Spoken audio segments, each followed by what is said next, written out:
Okay, so what's going on tonight is we are in a different room on the ranch than the room that I'm usually in.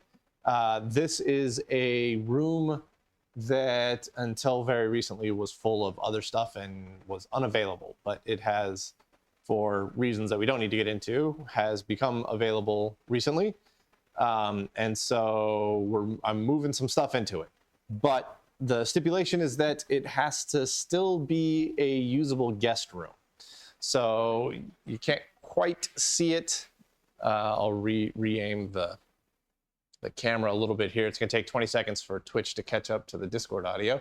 But all the way in the back here, there are 2 beds.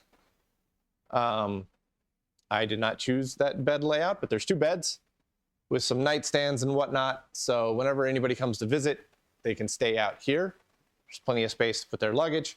There's a full bathroom with a shower. And then there's a sink over there with a mini fridge and a microwave. So I've been calling it the Airbnb/museum. It's not really an official, it's not really an Airbnb. Like nobody's going to be able to, like you have to be invited to come here, essentially. Like I'm not gonna like put it online, like come see the Airbnb. I don't even know how to lock the doors on the house. So yeah, we're not really set up for the safety of just like randos showing up. But the idea is that whenever somebody does come to visit, they've got a place to sleep, they've got a bathroom with a shower, they've got a sink, they've got a fridge, they've got a microwave. But the rest of the room is quite large. I think it's 30 by 25, maybe. It's quite big. It's like 750 square feet. So the elephant in the room is actually a Mitsubishi in the room. You'll notice that there is a car inside of here. Make no mistake, that car is tiny. And it's still a little stinky. The gas tank is out of it right now, but it still smells a little bit like gas.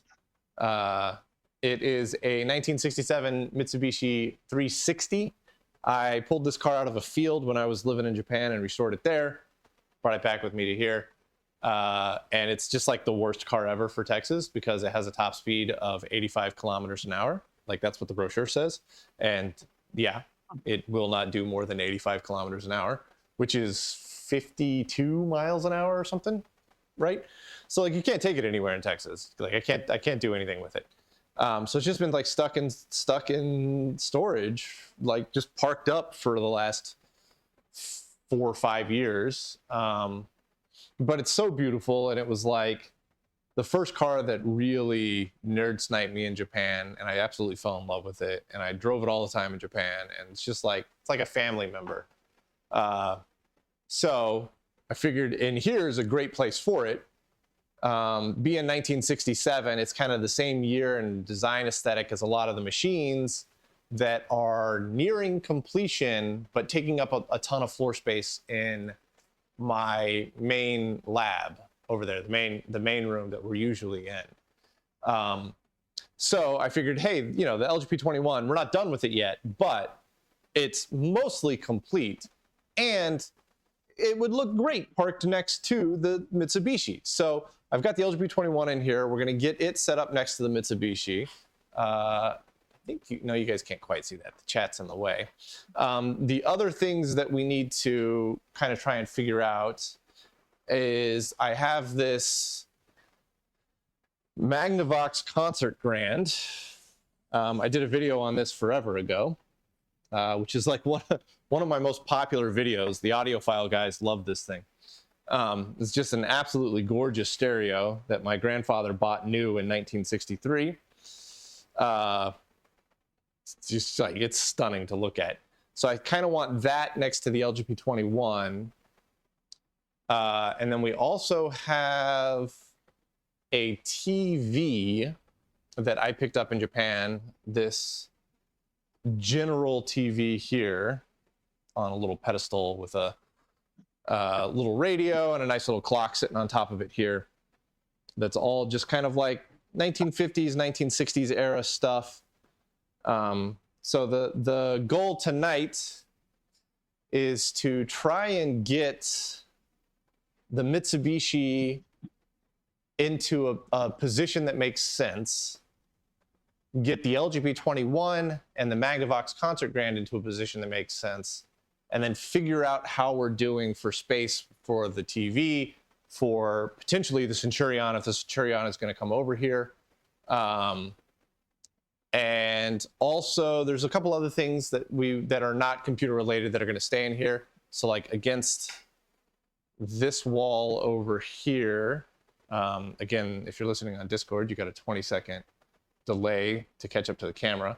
But against this wall over here, we've got, you know, like a fairly modern TV for guests that are staying. Ultimately, I kind of want to have like a small table with like a few chairs here, so that's, you know, you've got kind of like a lounge area to like watch TV, and then, you know, you've got your bed area to sleep. And then I'm thinking this loom here can go next to the TV because like looms are cool. I like looms. I don't weave, but I think they're neat. And then there's a couple of old sewing machines that I think we're going to put on the other side of the loom, kind of like in this general area. This black table is probably not going to stay in here. It's going to go. Now that I'm talking, I'm getting hot. Turn the AC down a little bit. So this black table is probably going to go. I did bring my 3D printer out here, so maybe we can stash it somewhere. I don't know where it would fit. And so that's just going to kind of be like, you know, guest area, old sewing machines, and loom. Mitsubishi with 1950s and 60s era stuff. And then against this far wall, back wall over there, that might be where the Centurion goes. Now, unfortunately, I've got to do some work tearing down a couple of shelves behind the Mitsubishi, so you guys are going to have a terrible view of a lot of stuff tonight. And that's just because the camera has maybe 5 feet of cable, and the room is 25 feet wide and 30 feet deep. So you've got a very, very tight radius that you guys can live in.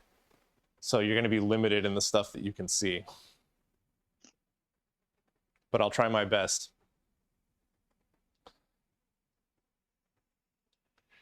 Okay, so let me get this right.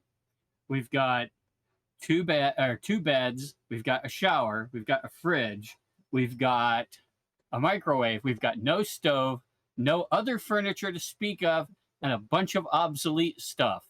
This is a bachelor pad. Pretty much, yeah. Yeah. It's, or, especially with the car.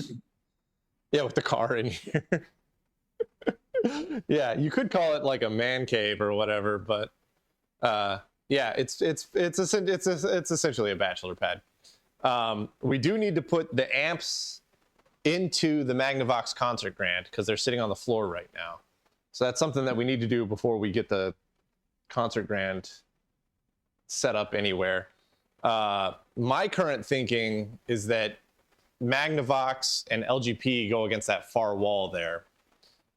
But I need to take down one of the shelves on that far wall because it's just a little too wide with that extra shelf on there.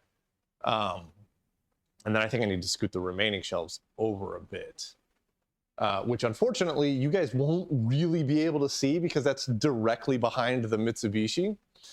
And I recognized this earlier today, and I was just like, I don't know how to solve that problem. There's a car in the way inside the room, so whatever, it is what it is. Well, at least it's a light enough car that you can just get a couple guys and pick it up and move it. Yeah, I actually, when I was restoring it, I had the front bumper and the front end kind of apart. And the two mounts that come out for the front bumper were they're like maybe 3 feet apart, which is just like perfect for me to like lean down and grab. And so I just like leaned down and grabbed both of those and kept my back nice and straight and just like stood up and picked up the whole front half of the car by myself. Yeah, it was ridiculously light. I mean, I don't want to roll it too much, but like as soon as the video updates here. No, it's front engine. So it's front engine, rear wheel drive. It's a two-cylinder. It's an inline two-cylinder, air-cooled two-stroke. That's 360 cc's. I literally, when I pulled the engine, I literally lifted it out by hand. It weighs nothing. It reminds me of my little blue grocery getter. I had this car that was called a Chevy Sprint, and it turns out the thing is a rebadged Suzuki Alto. Yep. And my stepdad ran a motorcycle shop at the time, and he's like, "This motor looks familiar." And a couple of days later, he comes back in the house. He says, "I found it." That the motor was also a rebadged Suzuki motorcycle engine. It just had a different set of mounting brackets and a different transmission. Yeah, I mean that was pretty common for Japanese cars, Japanese K cars, because you had. Well, I say common. I mean, they weren't exactly motorcycle engines. They were similar, but they weren't like a straight carryover because oftentimes motorcycles had the transmission built into the crankcase. But I mean, you know, in the 360cc era, like 360cc's was like right up motorcycle engine alley. So there was a lot of overlap between the engines of the cars and of the bikes. And even today, the K car class has a limit of 660cc, which is, you know, smaller than most motorcycles. Well, yes, but that 660cc can be super or turbocharged. True. And that's actually quite common. But there is a technical limitation on horsepower. So you can only create 64 horsepower. That's the max. But there's no limit on when and for how long throughout the power band you can create that horsepower. So they do a lot of really interesting turbo shenanigans to where you put your foot down and you get 64 horsepower instantly from like 2,000 RPM to 9,000 RPM. Well, and I wonder if it's like the 60s muscle cars where, for insurance purposes, the horsepower rating had to be less than the cubic inch rating, but there were more than horsepower than that at the wheels. Well, so I think there's a little bit of a stricter regulation on it because the size and width restrictions, it's a whole tax bracket class thing. So like the 64 horsepower, the 660cc, and the length width are all very tightly regulated. But the benefit of that is that you get a nice yellow license plate, and your yearly tax is like less than half of a normal sized car. And you don't have to prove that you have a parking spot. If you're registering a normal sized car, it's the silliest thing ever, but you have to hand draw a picture of your parking lot with like an arrow pointing to your specific parking spot. Hand that into the police. The police will send a cruiser out to measure your parking spot and make sure that it matches your drawing before they will give their stamp of approval to allow you to register your car. But if you have a K car, you don't have to do that, which is great. Now, does that use pre-mixed fuel or does it have a separate oil injector? Yes, for both of those. It has a separate oil injector, but the oil injector is bolted to the transmission and runs off of the not the output shaft. What's the other one called? The one in between the output and the input and the out. You have the input shaft, the intermediate shaft. Yeah. So yeah, it runs off the intermediate shaft, which means that if you push the clutch in, it stops injecting oil. Oh, that's nice. Yeah, Oh, yeah, really, really brilliant design. So I pre-mix it. just because it's like, well, and it was leaking, and it wasn't. Sometimes it would, because it was leaking, because it was just not a great design. Sometimes it would get an air bubble in it, and it would like airlock itself, and then I would get no oil to the engine. That happened a couple of times, and I was just like, yeah, we're just going to premix it from now on. Yeah, that sounds much safer. Yeah. It gets a little smoky sometimes whenever the oil injection pump decides to wake up and pump some extra oil in. But it's not like I'm worried about performance. It makes 21 horsepower, and so if I lose 1 horsepower from, having a little too much oil, it doesn't make a difference. It's so slow. Ask, can you put a hybrid, a Gen 1 Toyota hybrid drive in it? I think the Gen 1 Toyota hybrid drive is bigger than the entire car. It probably weighs more than the car. Oh, it absolutely does. I was just thinking it's 70 horse, so it's just barely above the limit, but Well, just the gas motor. Well, so you're thinking of like a modern K car. This is a 1960s K car. So the engine limit was 360 cc. They didn't have a limit on horsepower, but it didn't matter because nobody could build at that time. Nobody could build a 360 cc that was. I think the Daihatsu Fellow Max had the most horsepower, and it was like 47 or something like that. This is the deluxe model, and I pronounce it that way because they spell it DE-LUXE. I don't know why they put a hyphen in the middle of deluxe. But this is the deluxe model, so it makes 21 horsepower. The standard model makes 18. Well, that's like decontented, so it's deluxed. Yeah. Yeah, they removed the lux from it.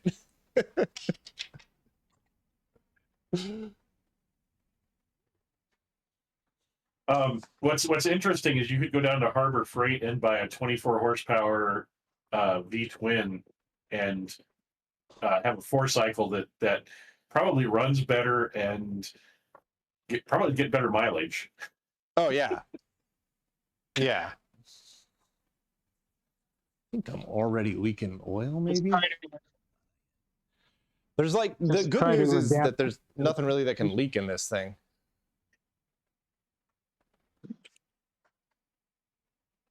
And remove those two. Yeah, so like, because it's 2-stroke, there's no engine oil. So I can't really leak any engine oil. The gas tank is out of it currently, so I'm not leaking any fuel. But I didn't drain the transmission and the diff, so they can still leak.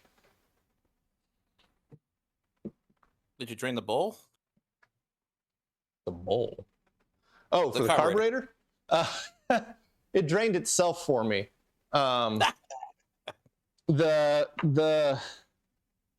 You'll see this in the video, actually. The gas tank was so rusty on it that it kept clogging up, like something would get stuck at the entrance to the fuel. So there's no fuel pump. The gas tank sits over top of the engine, so it's gravity feed.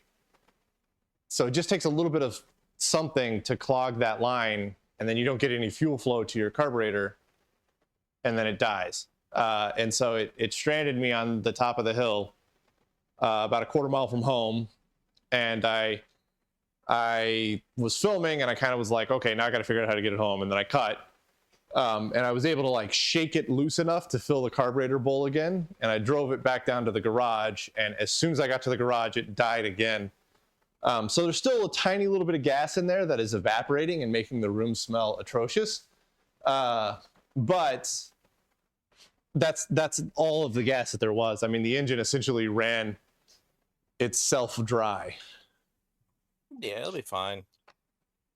Yeah, eventually it'll all off gas. I'm mostly worried about the transmission and diff leaking, because I know that they got slow leaks on them. Well, the original K car restrictions from 1949 are kind of ridiculous. So yeah, in 49 they were still, that was before they bumped up to 360. I think they were at like 125. 150 cc for a 4-stroke or 100 cc for 2-stroke. That's what it was. Yeah, they had separate rules for 4-stroke and 2-stroke until they got to the 360 cc era. Once they got to the 360 cc era, it was 4-stroke, 2-stroke, doesn't matter. 360 cc was your limit.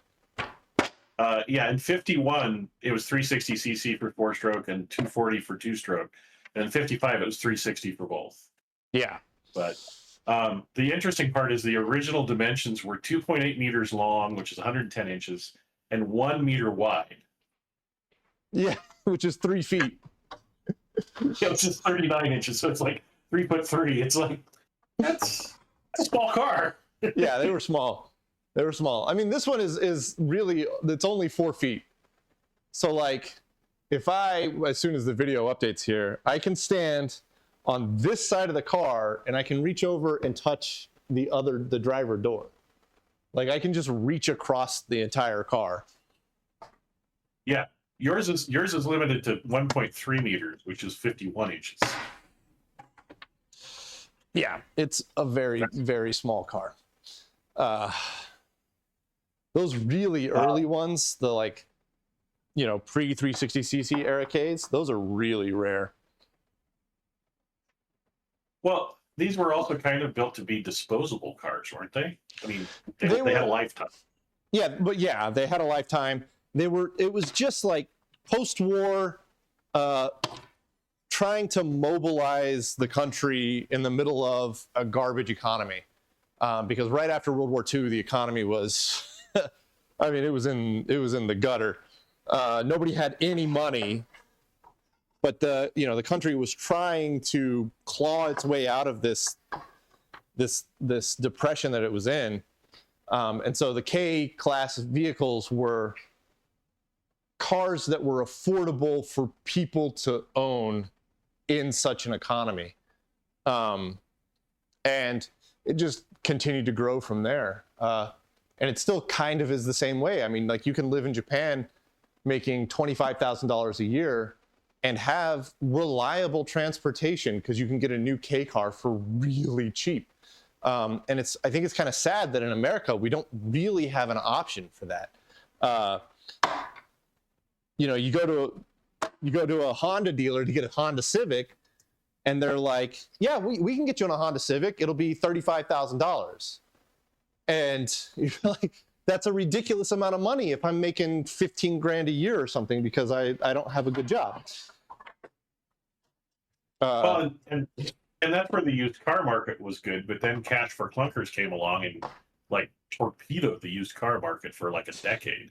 Yeah, it took a while for the used car market to recover from cash for clunkers. And I mean, it's still really, used cars are still more expensive than they were. Yeah, it never I mean, when we were shopping for a car for Mickey, we were, we wanted like a nice, comfortable sedan. And we were just kind of like looking, like used Lexuses or, nice Toyotas or whatever. And it was like everything was $10,000 plus and had over 150,000 miles on. Yep. And we were just like, this is ridiculous. And like the interiors were garbage. They were just beat to trash. Like nobody takes care of their car here. And I was like, if you want a really nice, cheap car, buy an imported gray market right-hand drive car. And so we started shopping, and we came across a Nissan Cedric. It's the base grade. It's like lowest spec, poverty. It's not even poverty spec. It's grandpa spec. So it's a Nissan Cedric Brougham. And the thing had 38,000 kilometers on it. So it's like a 1996 it's still essentially like just out of the break-in period. It was like pristine, flawless, and it was $8,000. Like, yeah. Well, You can go ahead. In Japan, don't they have a big inspection that comes up at like 100,000 kilometers? No, so that is a super common misconception. You have a biannual once every 2 years. Is that the right word? Yeah. Yeah. Biannual. So yeah, you have a biannual inspection that you have to do, and it is brutal. If they see a little bit of rust on the chassis, it'll fail. If they see a drip coming out of the around the oil, the valve covers, it'll fail. They're really brutal on it because they want to inspire people to go invest in a new car.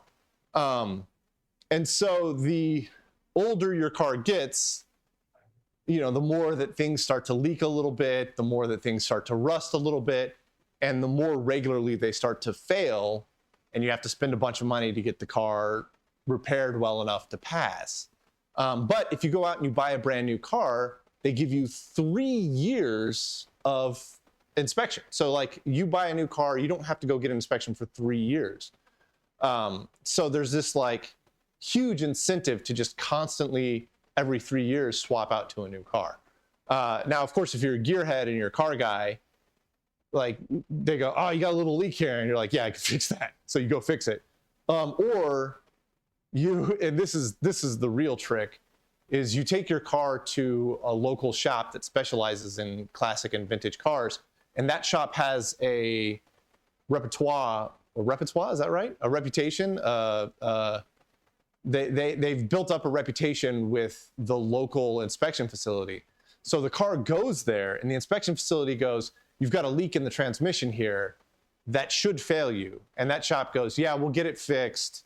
And we'll, and then before we give it back to the owner. And they go, okay, so we'll pass you. That's actually what happened with this guy. I had a transmission leak so bad, it was on the tail shaft. So where the drive shafts comes into the back of the transmission, that seal had gone. And I didn't notice it because I never drove it enough to really find out before I went to go get it inspected. And they drove it up to the inspection center, which is it's 15 miles away. And they drove it back and they were like, yeah, your tail shaft seal is just completely blitzed. And it was so bad that it had coated the entire inside of the transmission tunnel with so much transmission fluid that it was seeping into the interior of the car through the seams in the metal. And it still passed. It passed because they were like, you've got a gnarly transmission leak. And they're like, yeah, we're going to fix that. We're still waiting on parts. Yeah. So that's kind of it's just a big racket, honestly, like everything in life, but it doesn't have anything to do with number of miles or years. It just has to do with they're really strict and they want to promote, going through a shop as opposed to doing it yourself. So shops get better treatment. It's yeah. So fortunately, we were really good friends with Classic Car Nagoya, and so we got all of our stuff inspected through them. And they were going to go get Shaken every week. It seemed like. I had YouTube gave me a video the other day of early 70s Honda Z360. Oh yeah, that somebody was playing in the snow with it. They had actually put ATV wheels and tires on it because they were having trouble getting 10-inch car tires. Yeah, so these are 10 inches on this guy. That's another thing that's, I think, makes it hard to understand just how small the car is because everything is in proportion. But yeah, 10-inch. So these are 10-inch tires. They're tubeless tires, but I had to get tubes into them because of the way that the wheels are constructed. And these are actually... They were pretty easy to get in Japan because Classic Minis had 10-inch tires.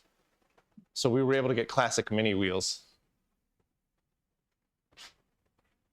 That's cool. Or Classic Mini tires and tubes. It's probably like a 4x100 millimeter bolt pattern. something like that? Oh, no. These are an absolute disaster piece.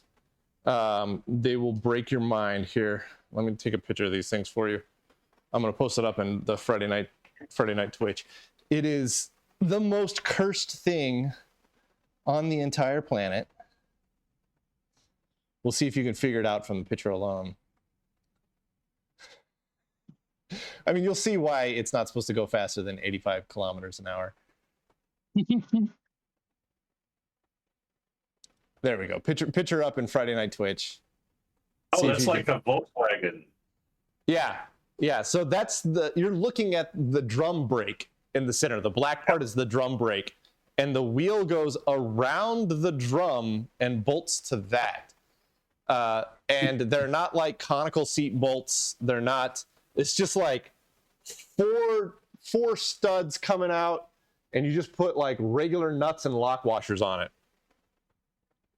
Yeah, it's cursed. And it's just like in the center, it's not a special bearing. I don't know if you can see that in the picture I posted. Like most cars have taper bearings, so that way you can adjust, like the load and you can get them just right. These are just like sealed straight bearings. Just regular roller bearings.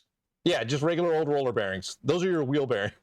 It's like going to the bearing store and just being like, yeah, I need and actually that's what I did. I just went and got like generic. I just looked at the number on the outside of the bearing and just ordered generic new bearings that had the same number. Yeah, I'm sure that's not super safe, but it is what it is. On the topic of lower cost vehicles, have you seen anything about the Slate pickup? I have heard of it, but I haven't done any reading on it. It's an EV, right? Yeah, it's a little EV pickup, but they're designed to be really cost efficient. So the base price is just under $25,000. That's got to be the cheapest EV on the market. And they've got like a 260 or 280 mile range, something like that. Ooh, that's pretty good. But the interesting thing is, in order to reduce cost, you have to pay them to put a wrap on the truck, or you have to accept it in gray. That's cool. I like that. Save money where you can, man. I'm 100% on board with them going, yeah, man.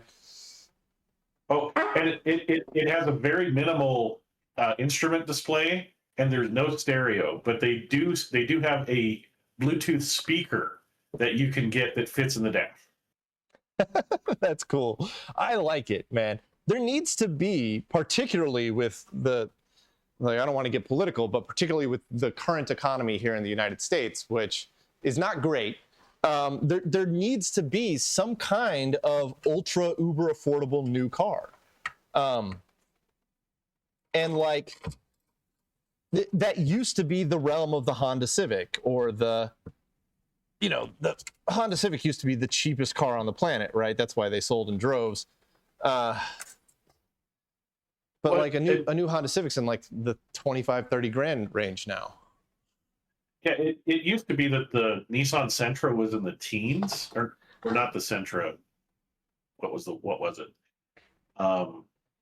There was a little Nissan that was in the teens, but they don't make it anymore. The Versa, yes. And so the cheapest car you can buy right now is the Hyundai Venue, which is a little subcompact SUV, and they start at $22,000. See, there's nothing in the teens, man. Yeah. That's a crime. Like, I've never bought a new car because I can't afford it. Like, Chevy Spark was the last one. Yeah, the Spark was discontinued as well. It's just, it seems absolutely wild to me that manufacturers are just going, yeah, cars are expensive. If you can't afford it, tough. There's like zero, and particularly in a country where we've the entire infrastructure has been built around the car. Like, public transportation is not a viable option for like 90% of the country. And that 90% is quite poor. A lot of that 90% is quite poor because they live in rural areas, and rural areas are getting hit the hardest by, failing economy. And so you've got this huge swath of the country that is only traversable by car, and it's filled with people who can't afford a new car. And so their only options are go into debt, which is what they're doing currently, which feels like a non-sustainable path, or used cars, which is what we're surviving on right now. So there's a reason for that. I'm Yeah, go sure. ahead. The reason for that is that a car dealership does not exist to sell cars. A car dealership exists to sell the financing on the sale of a car. And their best interest is to make sure you buy as expensive a car as possible. Yeah, they're just Oh, yeah. selling you some nice debt is all they're doing. Hey, don't forget about leases. Those are even better than selling. Yeah, there you go. No, Jeez. I recently was in a situation where I could take my pickup and trade it in for a good amount of money and use that money to get a lower cost vehicle. So the dealer had to actually cut me a check. And it was a mess. Their finance department, it took them 10 days to get me my payment for it. I was so mad at them for that. I was like, you wouldn't float me 10 days. Why should I float you 10 days? The worst is that, like, the car dealerships are just the worst people on the planet. Like car salesmen. Yeah. A friend of mine, his wife was going to buy a car. She really wanted a Nissan Juke. So that tells you everything you need to know about her. So she went to the Nissan dealership, and they asked me to go with them because I'm the car guy. And we get to the dealership, and before we get out, I said, you know what you want, right? You want a Nissan Juke in this color with a manual transmission, right? That's the spec you want. You've done your research. They're going to try and sell you anything else on the lot. And they're going to push you and pressure you and try to force you to buy something that isn't what you want. But you're about to drop $35,000. Do not compromise when you're dropping 35 grand. And so we get to the lot, and she test drives a couple of Jukes. And of course, he comes out and he goes, well, we've got a manual transmission that doesn't have the turbo engine, and it's not in the color you want, but you could drive it out of here today. And she goes, no, I really want the turbo engine. And he goes, well, we've got one that has a turbo engine, but it's automatic only. But I can get you in that right now. I'll get the paperwork started. And she was like, no, it's got to be this engine, this transmission, this color. And he was like, well, we don't have one of those on the lot. And she was like, well, then order one. And he was like, all right, whatever, go sit over there. And then he put us on ice for 40 minutes. And we just sat in a room alone with nobody coming to talk to us. And finally, once we waited them out, they came back over and were like, all right, here's your paperwork for the vehicle that we're going to have to order. I was just like, what a scummy tactic. And the other one is I was in finance for the vehicle I was buying, which was a 150,000 mile Jeep Wrangler. And they wanted to sell me an extended warranty. 150,000 mile Jeep. And it was $2,000. It was $2,000 for 12,000 miles. And I was like, no. Because they had just replaced the major failure points of it in service. So, I mean, it just had new brakes. It just had a new oil cooler and oil filter housing and intake plenum gaskets and all the stuff that goes bad on, a 2014 Wrangler. And the Jeep was in really good shape for its mileage and age. And it was well optioned. It was a Sahara. So, I mean, it was a decent price for a dealership. I mean, private party, I would have got it cheaper, but, I wanted to make this deal work because I had a little bit of a time crunch. And So, but yeah, I mean, it was tough. It was tough to get them to give me what I wanted for my trade-in, and I was being very reasonable. I knew they were going to sell it for 50% more than I was asking, but they were trying to cut it down to where they were going to make 100% profit on what they were offering on the trade. And I was like, oh hell no. Yeah, it's just car dealers are just the scummiest of the scummy, man. They're just the absolute worst.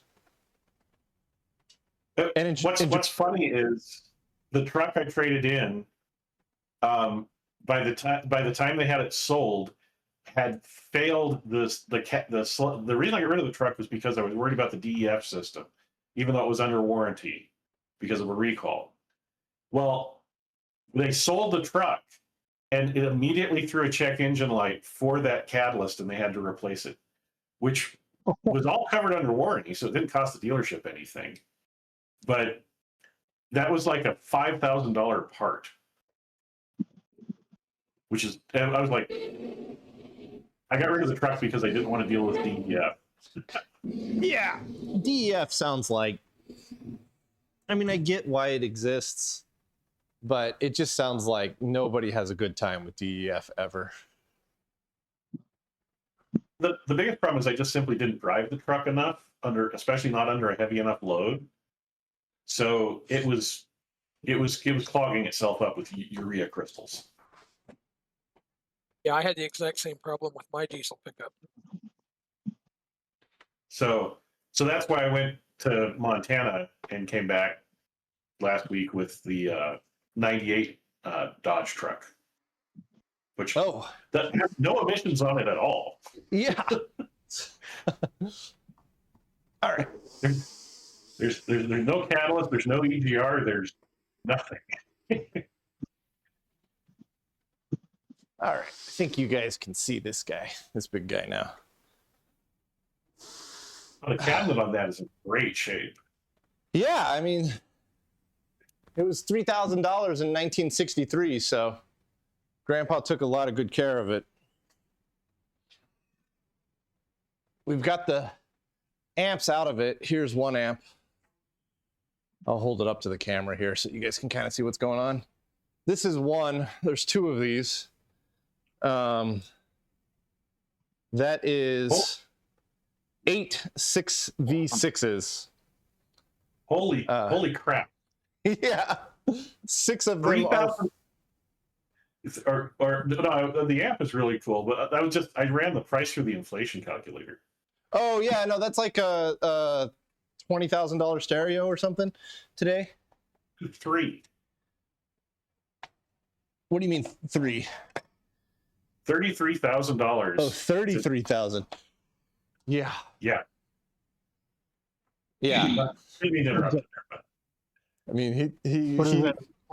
7 on the input? Probably a 12AX7 on the input.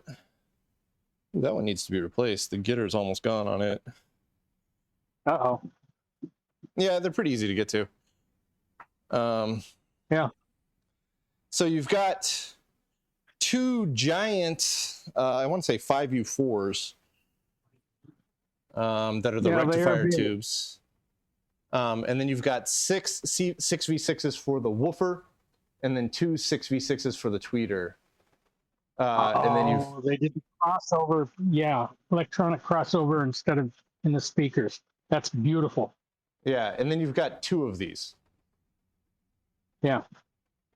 So this thing will absolutely rattle the windows. Yep. It is a beast. It sounds so good. When it works, I've got some issues with it at the moment. that's the best of high fidelity for that era. Oh yeah.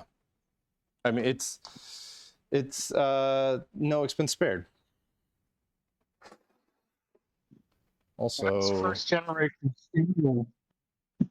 Yeah, they're identical chassis, so it doesn't matter which way they go.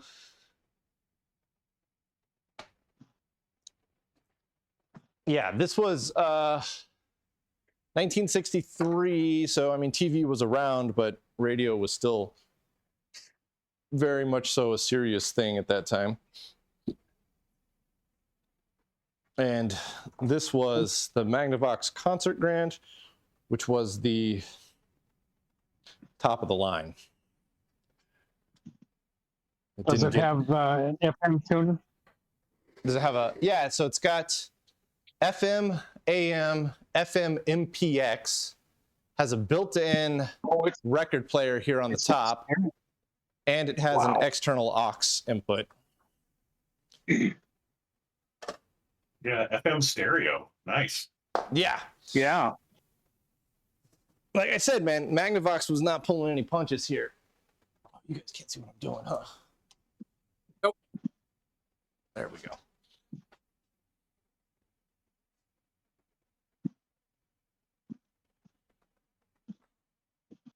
I'm just trying to put the two amps back in is all.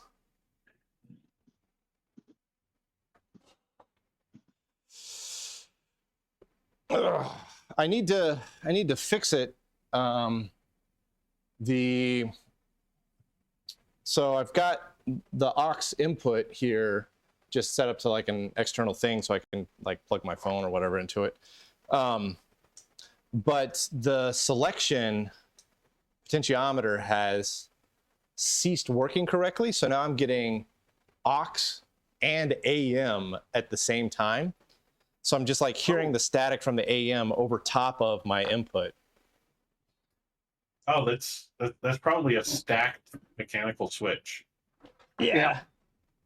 Wafer switch. Yep.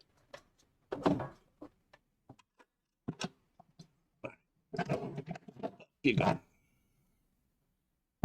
Yeah, it's on the stereo portion here in the center. And I just haven't gotten around to pulling that out yet. Oh yeah, there's the Hackaday article on it. Oh, there was a Hackaday article? Oh, I guess from when I did the video, huh? Yeah. Yep. That video got like 200 and something thousand views, man. People really dig the Magnavox.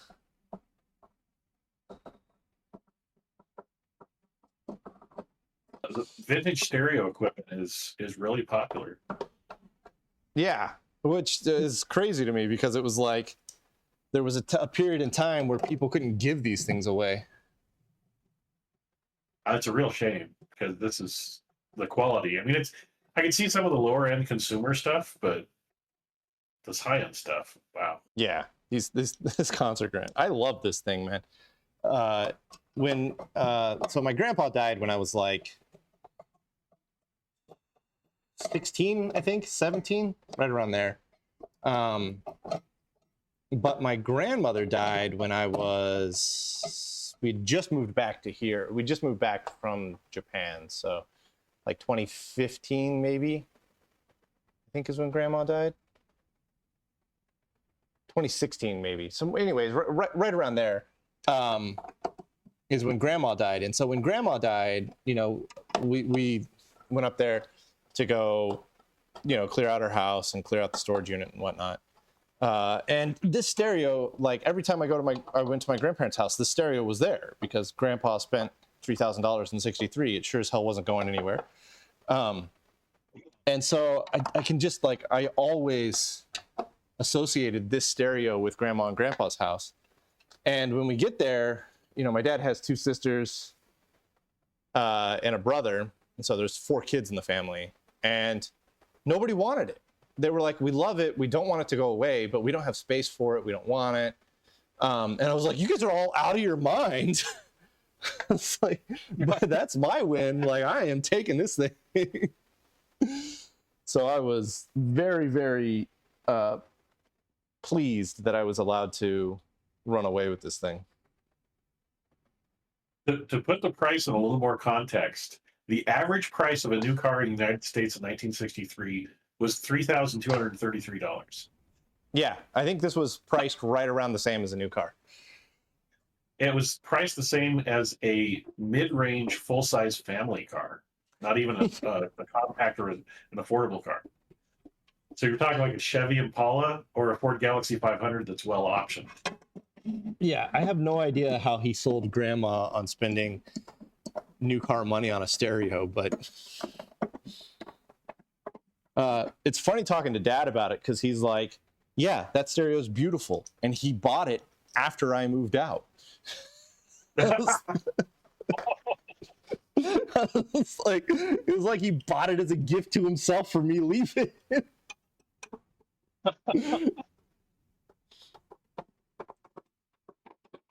You probably don't need a heater in that building with that thing running.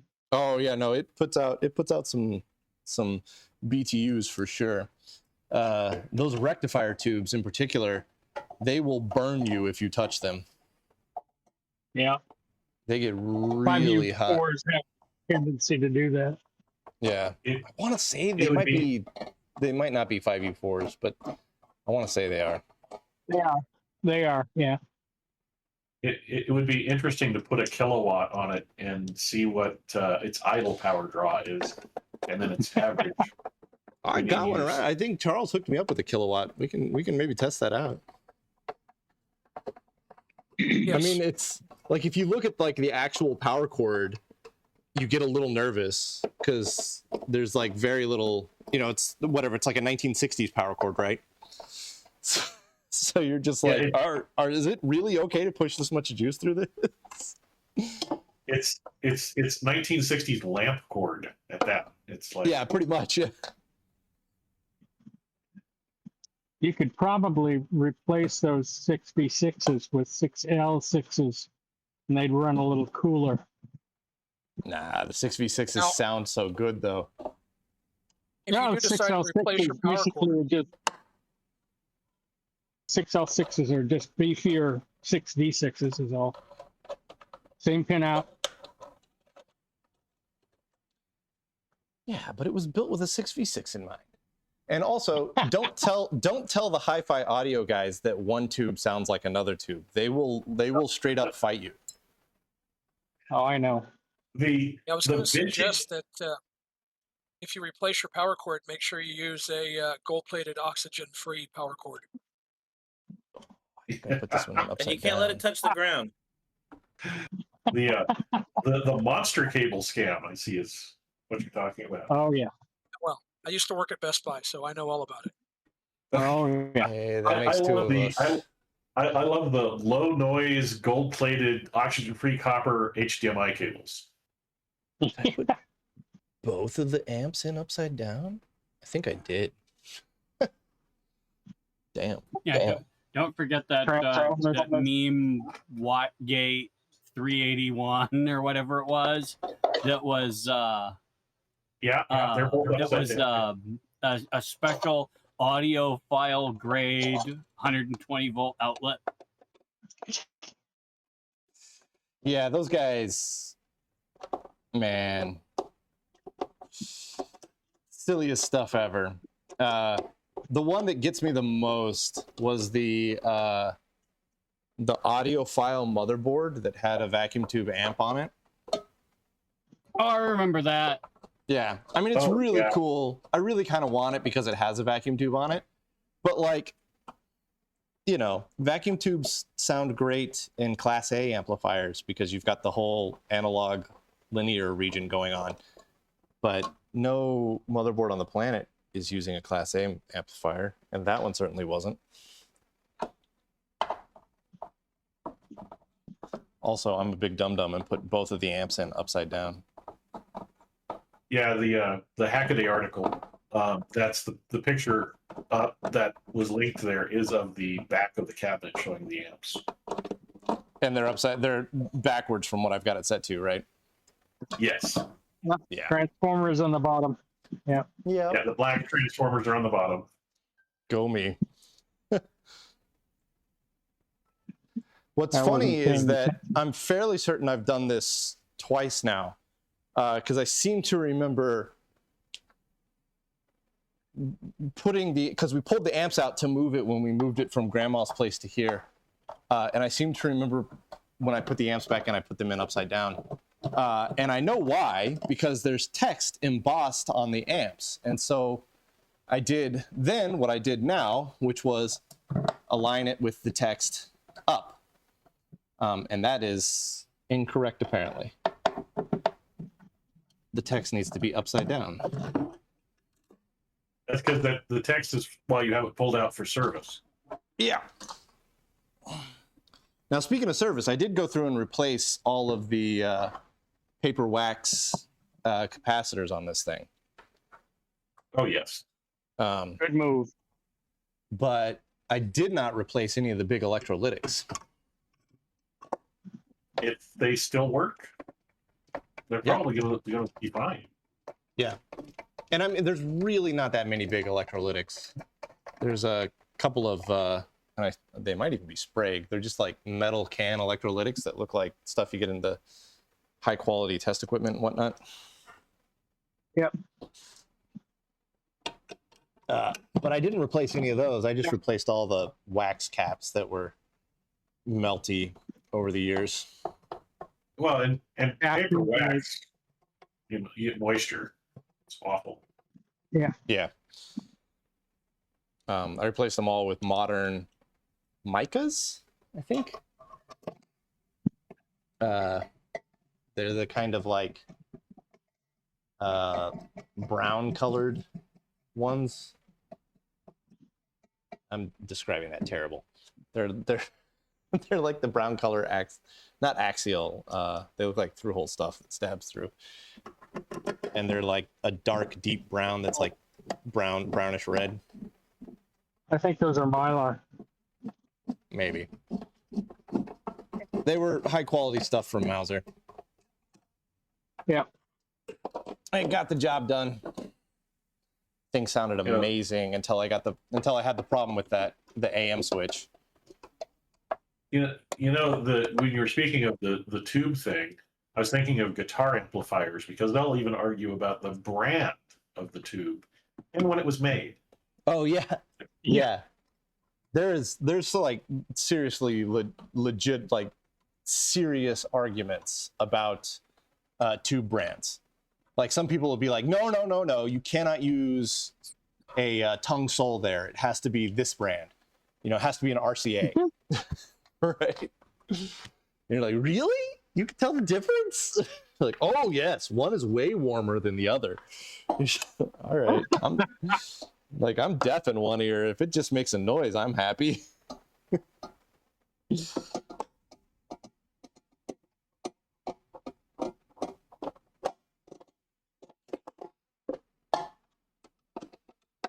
Oh man.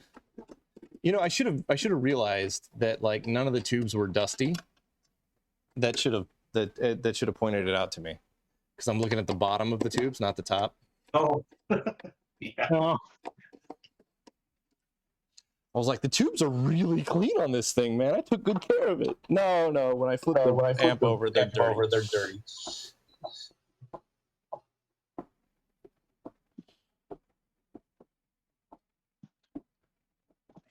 Got the AC going and I'm still sweating.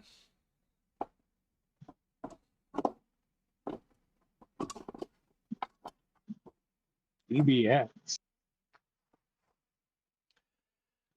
Crank the AC down to like 75. I might need to run it even lower.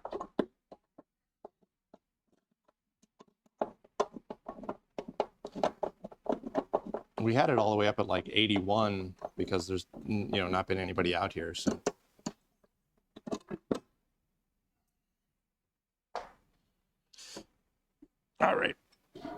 All right, big girl. Why don't you come? Here's the Philco. The Philco is, I gave it away. I have an Airmaster, but it's inside. Gotcha. I don't remember who I gave this. I think I gave the Philco to the Butler Tech School up in Ohio. Oh, okay. Yeah. No, I have one. Well, my parents have one like that. I've got this. Who made you? Onkyo. Japanese vacuum tube radio that I've got that's sitting on top of the TV that you guys can't quite see. So that was one that I picked up in Japan and I used it for a while here, but I wasn't running it through a 100 volt step down transformer. I was just like plugging it into 120 and using it, and I broke something. So I haven't gotten around to troubleshooting it. And that was like 5 years ago, so likely never to get around to troubleshooting it, but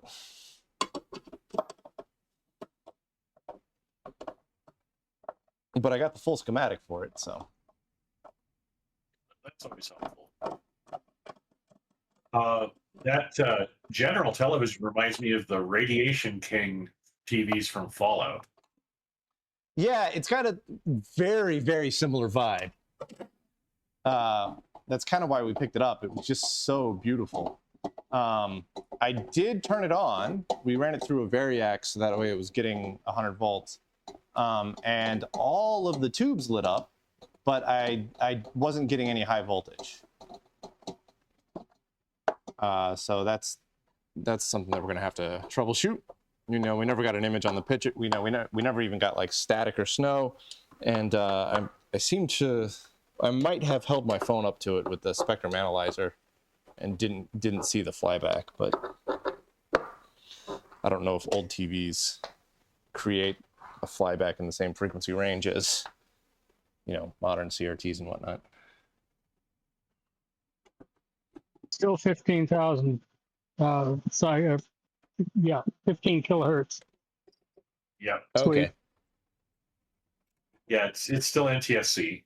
So Is it though? Yeah, I mean, it's even though it's Japanese. yes, Okay. Yes. Ja- Japan uses the NTSC standard for analog television. Even back in the 50s. Yeah. Yes. Okay. That was the only thing I was Never unsure twice of. the same. Never twice the same color. Yeah, there you go. Yeah, I was like, I know that they use NTSC now. I just didn't know what the history was. Yeah.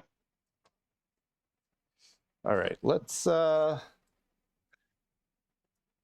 don't know. I don't think my headphones are gonna have enough range for me to go get the kilowatt, but we can plug it in once, and then we'll plug it into the kilowatt.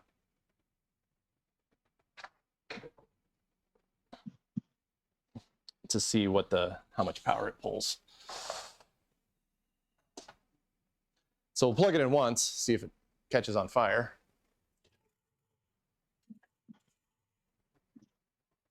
Yeah, and NTSC-J shouldn't make a difference for black and white, but for color, it could result in some slight color differences and audio level differences. All right, I think that's about as close as I can get you guys, which actually is perfect because the thing is so big it doesn't fit in the frame. All right. Let's see if I can remember how to turn the thing on here. There we go. That should be powering up.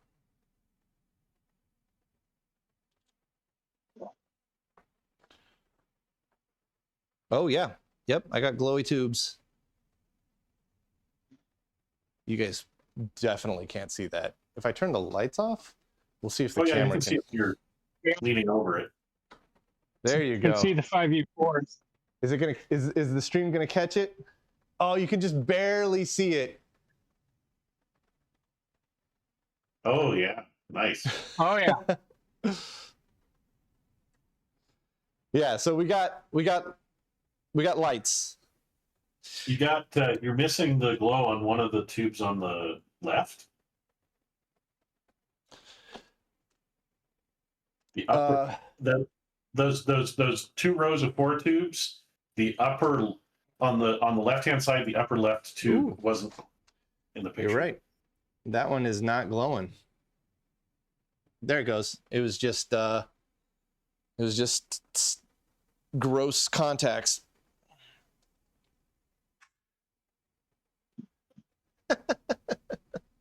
Troubleshooting from 5,000 miles away.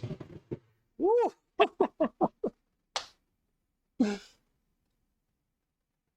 Is it hot, or did you get an electrical bite? Nah, it's noise, sound. The tubes were loose because they'd just been shaken and rattled around. And so I was just I was pushing them back in, but the amps are warm. So like touching the tube, you could hear that. Let's see if we get sound out of it. Oh, we didn't hear any of the noise from you touching it. Oh, y'all didn't? Yeah. Dude, it was No, loud. It sounded Discord's like anti-noise. thunder. Check it out.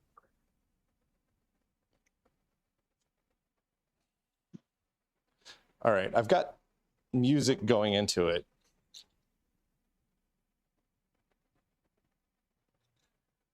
Oh yeah, I can hear a little bit of it.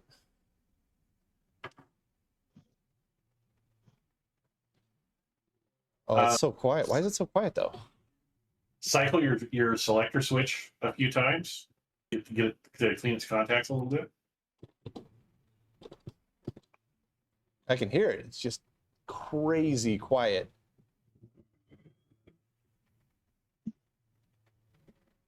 The audio isn't turned down on your phone, is it? It's cranked up pretty loud, but I'm willing to bet that my phone is not putting out enough juice. But it's also a difference between line level and like headphone level. Yeah.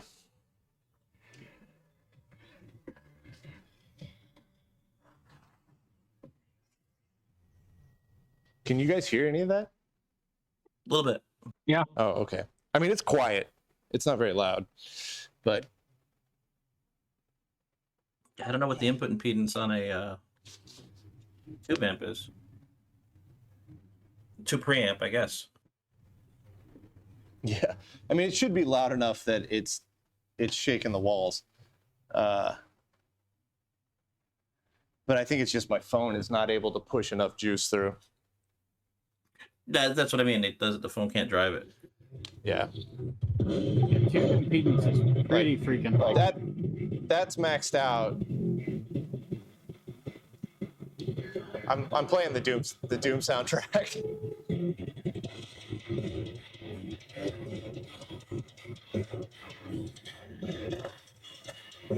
It says to get line level out of an Android device, you have to set the volume to 70 to 80%. Yeah, I think I need a little more juice than line level. Yeah, tube stuff usually has a really freaking high input impedance. Yeah.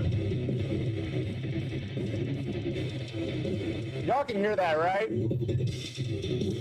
Yeah. Yeah, kinda. Discord must be really fighting that. It gets loud. My phone just doesn't have enough oomph.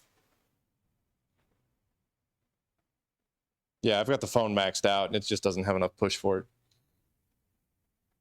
We had it hooked up to the TV, which did have plenty of push. But I think a TV can do a little more oomph on the way out than my phone can. All right, I'm gonna set the mic and my headphones down for a second. I'm gonna go run and grab that kilowatt that Charles hooked me up with.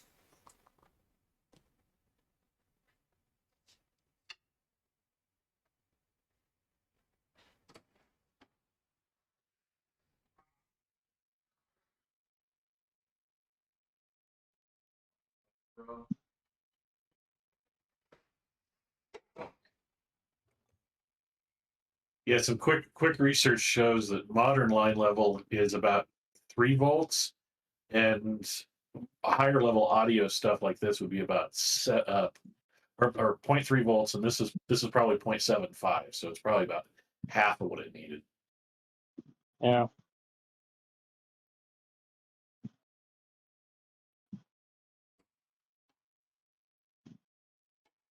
There may also be a setting in the phone to protect your ears for headphones that you may have to turn off. Yeah, you can bypass that usually.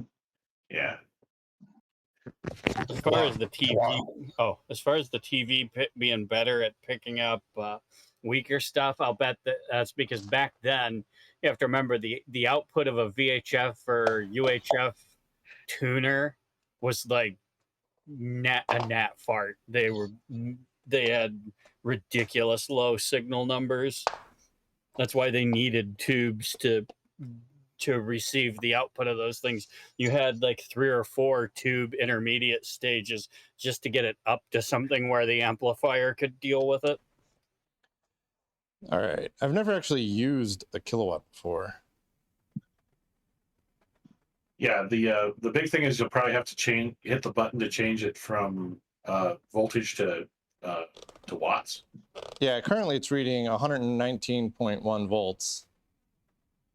If I hit the menu button, it shows me cost, then rate, then 43.32 kilowatt hours.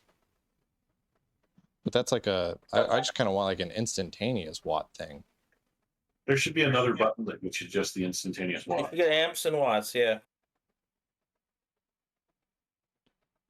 Up, down, reset, set. I've got a set and a reset. Up, down. No, that doesn't do anything. Set doesn't do anything on that one. Lapse time. Oh, there we go. Up, down. Let's see here. There's amp, which is yeah, amp is 0.00 currently. Watts are 0.0. All right. Yeah, both of those are going to be meaningless without a load. Let's power it on and see if the kilowatt explodes. Oh, it'll be fine. I don't know. I exploded mine pretty quick, and it only had 1,000-watt load on it. Well, we're up to 395. 395 watts at idle? Yeah, 397. It's growing. That 400 watts is enough to be a space heater for that room down to like freezing. Yeah, yeah. There's 397. It seems to have stabilized at about 397. Let me crank some music through here. Sorry, you sure there's not supposed to be a decimal point there? Oh no, that is definitely 395 watts. I mean, from where I'm sitting, I can feel the heat like washing over me. And this is idle. Oh yeah.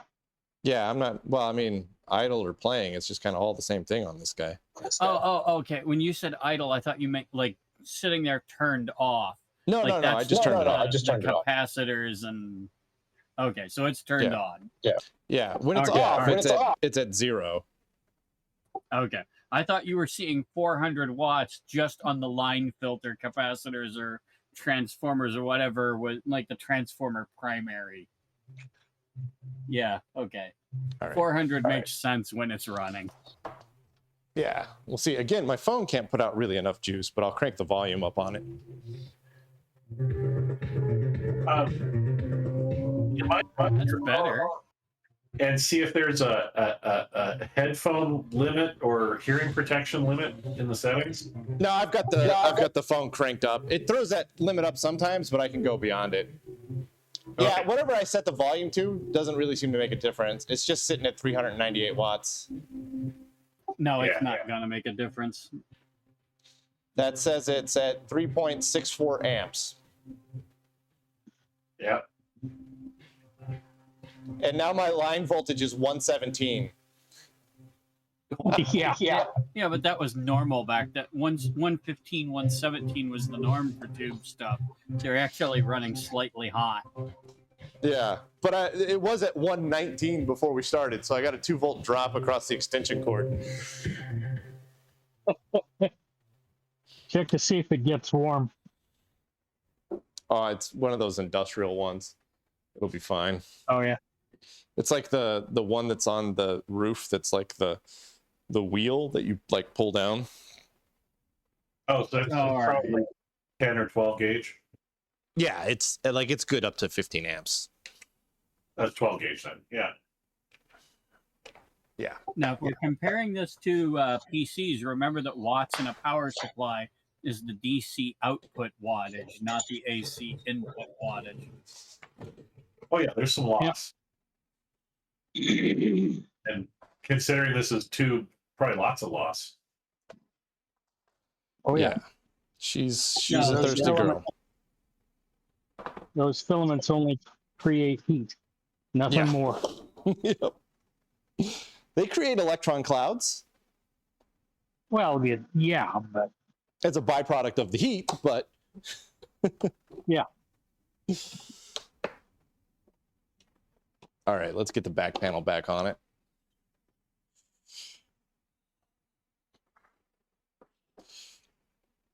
Yeah, you've got an old radio working just in time for the sunset of the AM broadcast band. Yeah, I don't even have the AM antenna hooked up on this thing, man. It's just all out the line cord that I've got on the back here. Oh yeah. But if I AM did antenna. hook the antenna up, I could maybe catch some FM stations.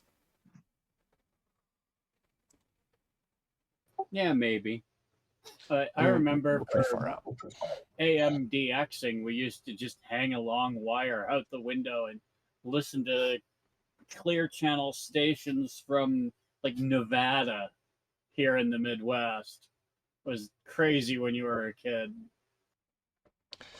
All the problem that we have is that the only real station that you can hear is kind of an alt-right AM radio station that's just so powerful it drowns out absolutely every other station. I figured down there it would be the Border Blasters. No, we don't really. I don't like. Whenever I've had this thing up and going, even with the antenna like properly hooked up, all I get is that singular alt-right station, and that's it. I can't pick up anything else. Yeah, you may need to do an IF alignment, RF alignment too. Yeah, Yeah, the truth is that I don't particularly care about radio. I'd rather just hook my phone up to it or something to it. I agree. I don't listen to radio all that much at all either. So Yeah, whereas I was a radio nerd, so. I mean, the concept of radio is awesome, and I think it's really cool to like get an old radio working. But then once the radio is working, like what am I going to listen to? Am I going to listen to 100.3 Jack FM? Like, yeah, not really. I'd rather listen to my weird music, Laserhawk and Mick Gordon, and if I'm going to listen to music, I want to listen to the stuff I like. I've got a ham license too, but I just really have lost interest in it because it's either a contest or nothing's going on, and I'm just really not that interested into that anymore. Generally, shortwave listening is kind of fun, but that's gone down the tubes too because nobody's transmitting on shortwave anymore, or at least not that much. That's dropped off substantially. Oh, yeah. I mean, I remember when me and my stepdad listened to the Berlin Wall fall in real time on shortwave radio. Nobody could believe it was real. That's trippy. Yeah, that was surreal. Like there's this BBC reporter that was in Berlin, and he said the East Germans have let me know that they are just walking through now, and then the guy back in London asked him, "Is that an official statement through the government?" And he said, "No, there's a bunch of East Germans here that have walked through the wall right in front of me." Like they were just completely floored that this happened because it wasn't supposed to happen, but nobody knew it. I mean, back then it was the Soviets had announced it early that they were opening the wall, and so many people flooded to the wall that the guards didn't know what to do, so they just stood back and let it go because if they shot into the crowd, they would just get trampled. So. Yeah. They just backed up, and everybody who wanted through came through, and it was this whole. And they immediately like started taking pieces off of the wall and stuff, and it was just crazy. All these reporters are like, who authorized this? Who approved this? And nobody knew. And they're like, are we going to start, is somebody going to come and put a stop to this? And nobody ever did.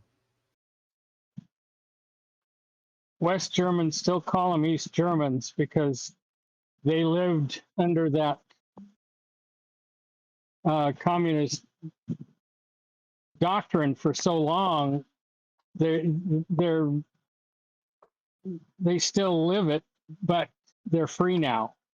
But Yeah. it's kind of strange to think of it that way, but Germans still call them East Germans more affectionately than they used to. But yeah, well, not only that, they were brought up so differently that it takes generations to reconcile just the differences. And I mean, not even just political doctrine, just basic standards for reading, arithmetic, that stuff. It's going to take generations to level that playing field. And we're only on the second generation. Because remember, this was just the 90s. Yeah. So we're only 2 generations past the fall of the Berlin Wall. We're on the second generation is just now entering school. Yeah. All right, I'm gonna do run the vacuum right quick. So it's gonna get crazy noisy, probably for the Twitch gang, but I think Discord's gonna cycle it out. Oh, that sucks. Yeah, it muted out immediately. Yeah. Yeah, the anti-noise on Discord is really pretty good. Yeah. Yeah, Discord's noise canceling is muted actually him. really good, but I don't think Twitch does any at all.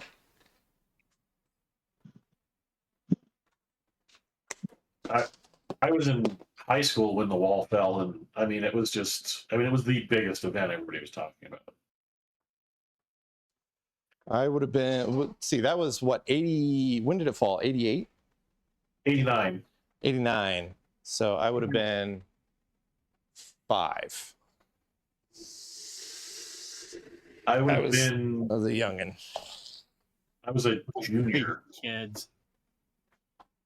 Well, I was in elementary school still, but we had, I was into shortwave radio even then. I was a few days short of my 10th birthday. Or 11th, rather. Sorry, 11th. A few days short of the 11th birthday. And, because it happened 10 days before my birthday. And it was at it all started to kick off like the early afternoon here, but it was dark over there. It was like 6 or 7 o'clock at night when people started walking through. Yeah, it was. And it was. So it was. Yeah. It was an evening announcement, and the spokesman read the prepared statement, and then he was asked the question when it would happen, and he said immediately without delay, and that's when everybody went. It was way late at night. It was way late at night here. I was supposed to be in bed already. It was like right after midnight or right before. I don't remember exactly. The coverage, the news coverage of the reporters, that lasted all night overnight, and the actual demolition started way late at night in Berlin, where people started showing up with sledgehammers and pickaxes and just started demolishing it. Because I mean, we were listening to this going on, and we were just. I mean, my stepdad had actually served in the European theater, the occupation after World War II. And so he's like, we were over there and we did all of this crap, and now it's just coming apart. All of this stress and everything else was just for nothing. And he was kind of just, I mean, I was supposed to have been, when I came downstairs and was like, you need to hear this, It was like 1 or 2 in the morning, and he's like, "You're supposed to be in bed." I'm like, "I know. I stayed up with my headphones. I'm not supposed to, but you need to hear this." And he, we brought the radio downstairs, and I had this long wire antenna that I just hung out my bedroom window. And then he had another shortwave receiver in the garage that had a better antenna. We came out to the garage, and we were just sitting in chairs listening. And then next thing you know, it's sunrise. I'm supposed to start getting ready for school, and all of the big bad guy just doesn't exist anymore. It's just so freaking surreal. Yes, the picture of David Hasselhoff. Hey man, don't hassle the Hoff. Hey, he single-handedly brought down the wall. I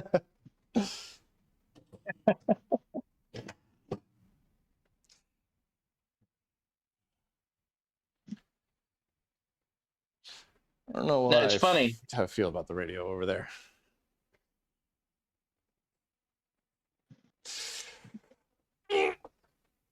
Oh, Jesus. Oh. Well, you guys are going to see that in 20 seconds. Flexo rider weighs absolute ton. I'm reminded of the Weird Al song "Living with a Hernia." Yeah. Which, of course, it's a parody of the James Brown song "Living in America."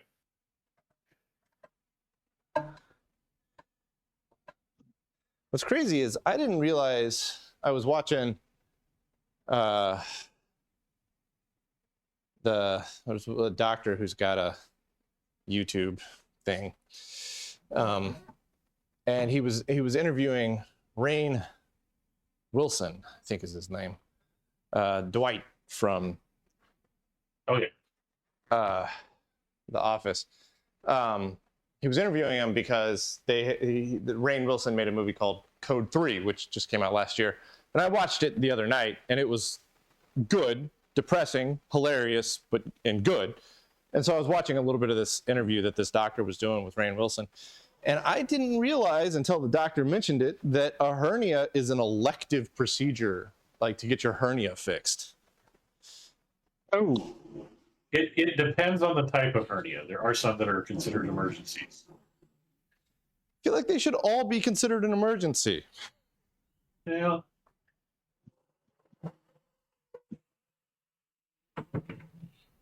Yeah, there's a lot of things that should be considered emergencies, but are not because reasons that we shouldn't get into. But because the American healthcare system is broken. I mean, I feel like that's not a political statement. Yeah, I would use a lot less polite terms for it. That's why I was saying I shouldn't get into it. But I have a situation, so yeah.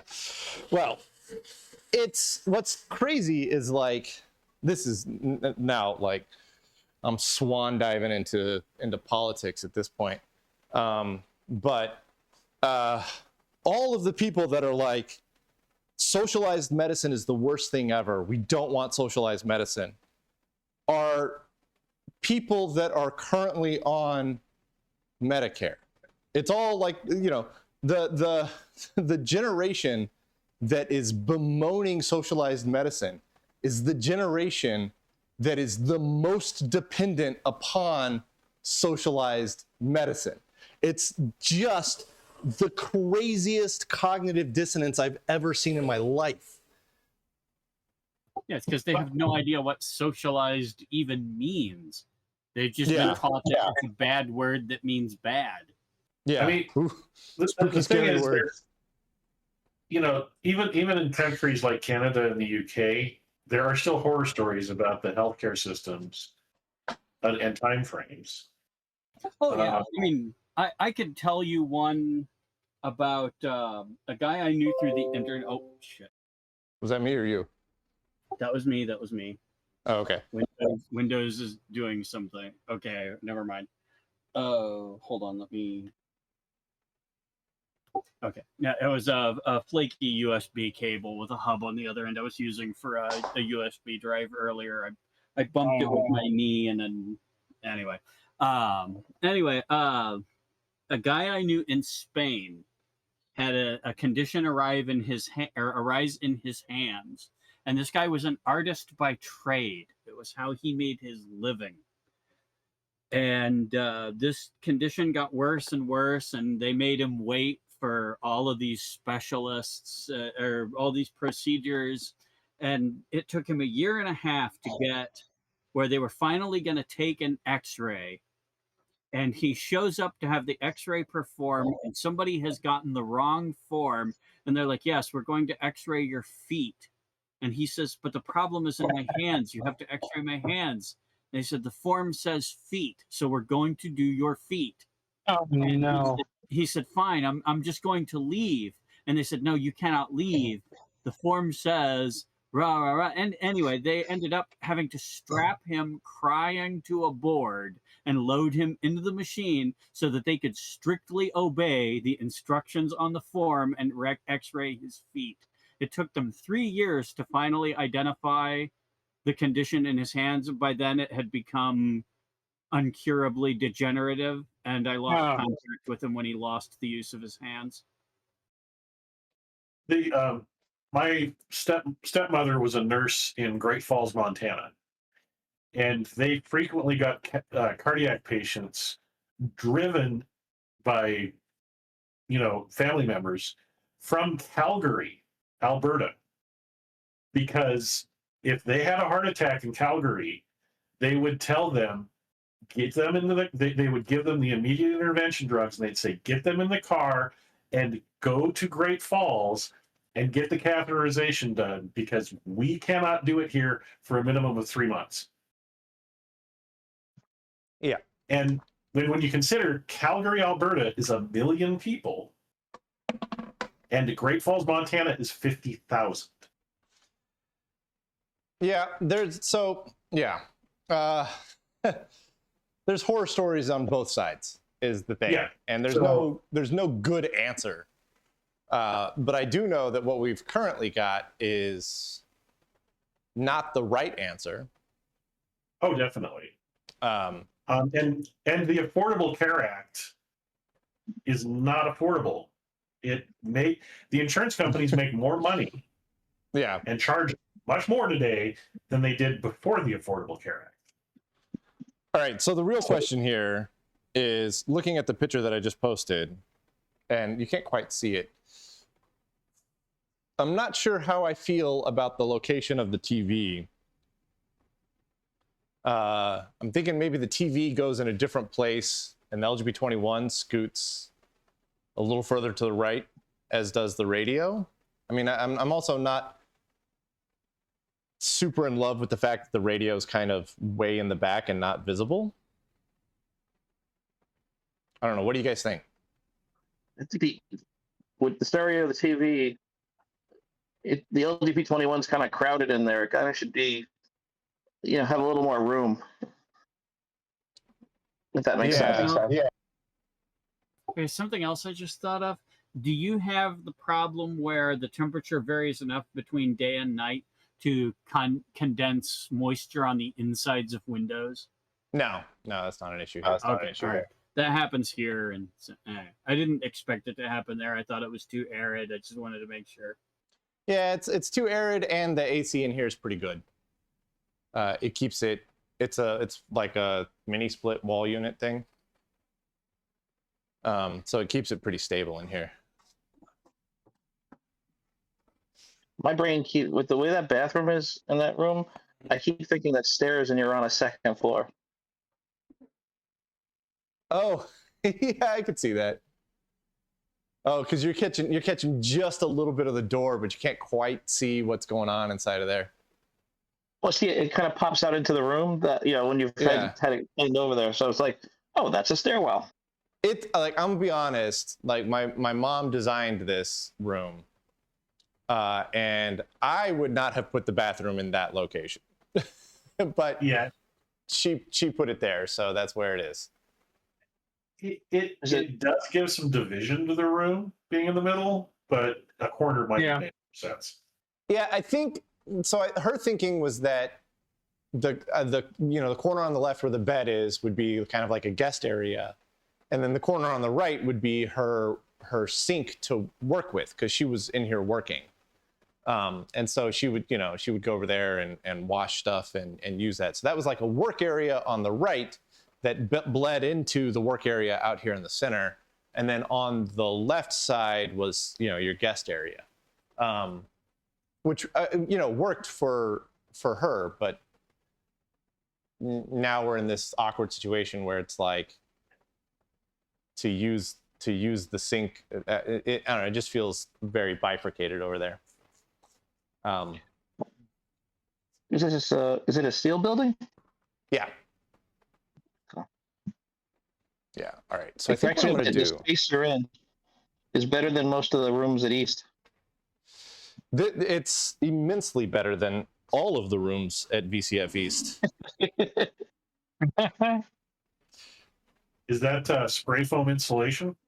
Yeah. It's fine for like temperature. It is atrocious for sound.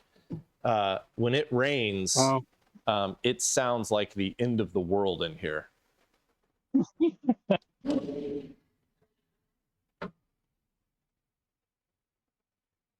So I'm going to scoot the LGB21 forward just a little bit here.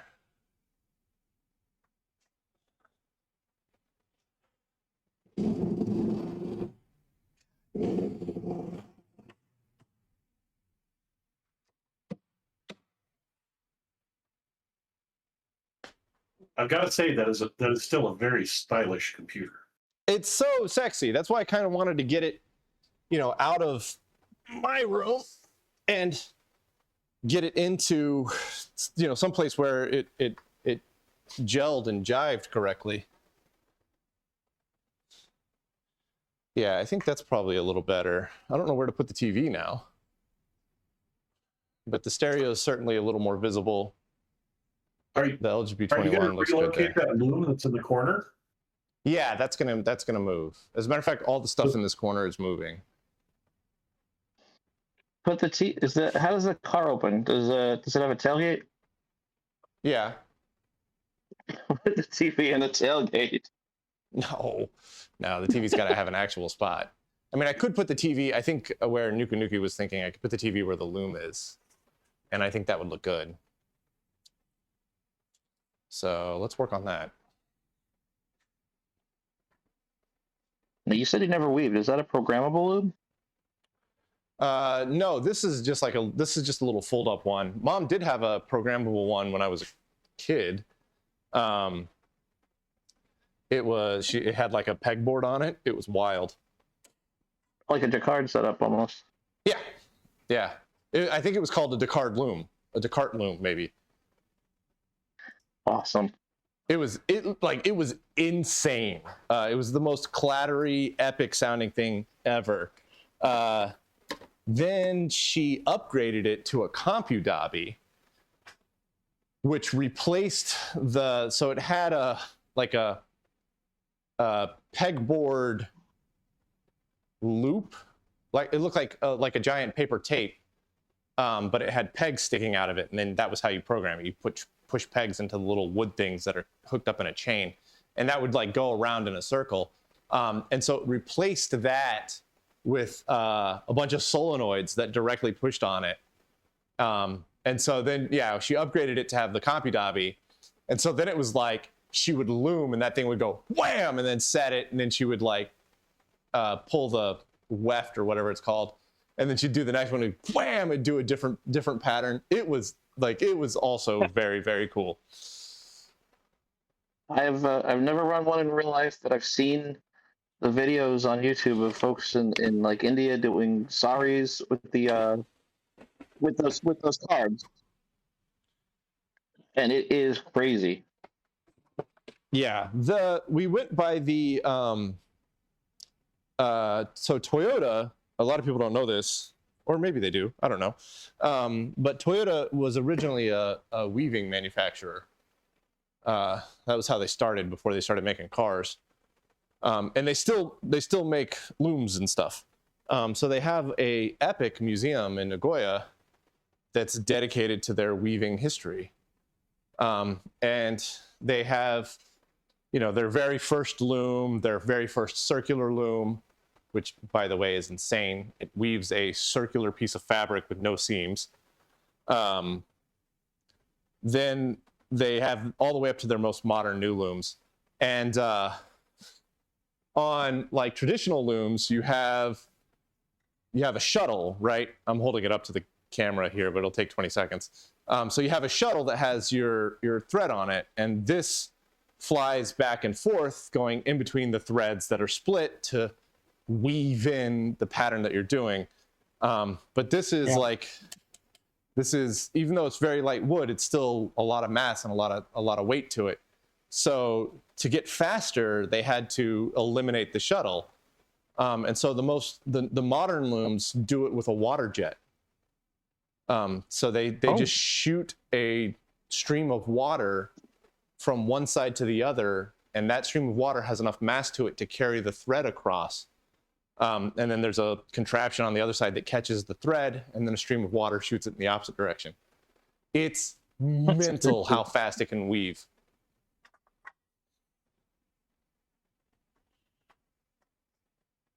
That's all. Gotta go someplace else. The video I'm thinking of, they have like a string. There's a string system they pull that shoots it from one side to the other. Yeah, hers had that. The one that she had with the pegboard that she upgraded the Compadabi, it had that. It had a handle that you would grab up top, and you would just slap it down, and it had plungers that were, I guess, plungers. It had things that would swing and just shoot the thing across. When they first moved out here, she brought that loom with her. And she was using it once, and she pulled it with so much force that it slid off and shot out the side of the loom and hit the glass door. She was afraid that it was going to shatter the glass in the door. Like, it went all the way across the room and slammed into the door. It was I mean, I wasn't living here, so I didn't see it, but I absolutely believe it, man. That thing had some force behind it. Hey, if you use one of those, you don't have to go to the gym. Yeah. All right, well, I found out where all of my power strips have been hiding out. It's like 4 of them right here.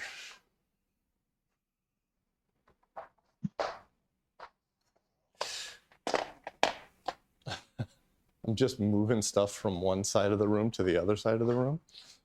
I'm not actually cleaning anything up.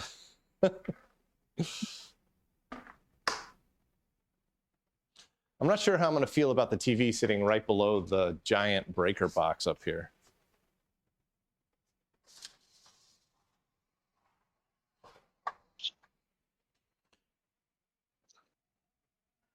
You have to keep that corner clear for the door to open? Yeah. The door opens in, not out.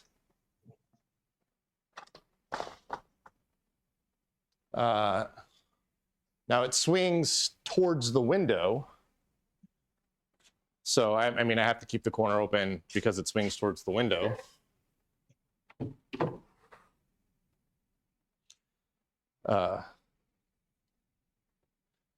Which is why I didn't want to put anything too close. The TV where it was sitting was as close as I could get, but it just felt cramped.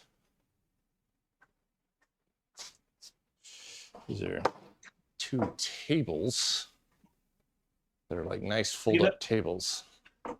The breaker box limits the height of what you can put there, so actually the TV being there is not a bad thing. No, I just think the breaker box is kind of ugly. Build a cabinet around it? No, anyway. Yeah, we should. This Dewey Decimal System thing here. card catalog. Card catalog. That's the word I was looking for. It's currently empty. But it's so nice that we're gonna try and find a spot for it in here somewhere.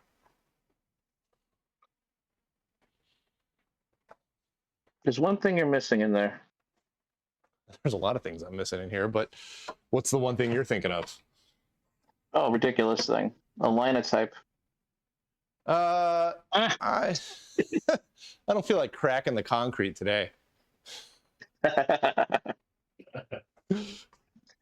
got everything represented except printing.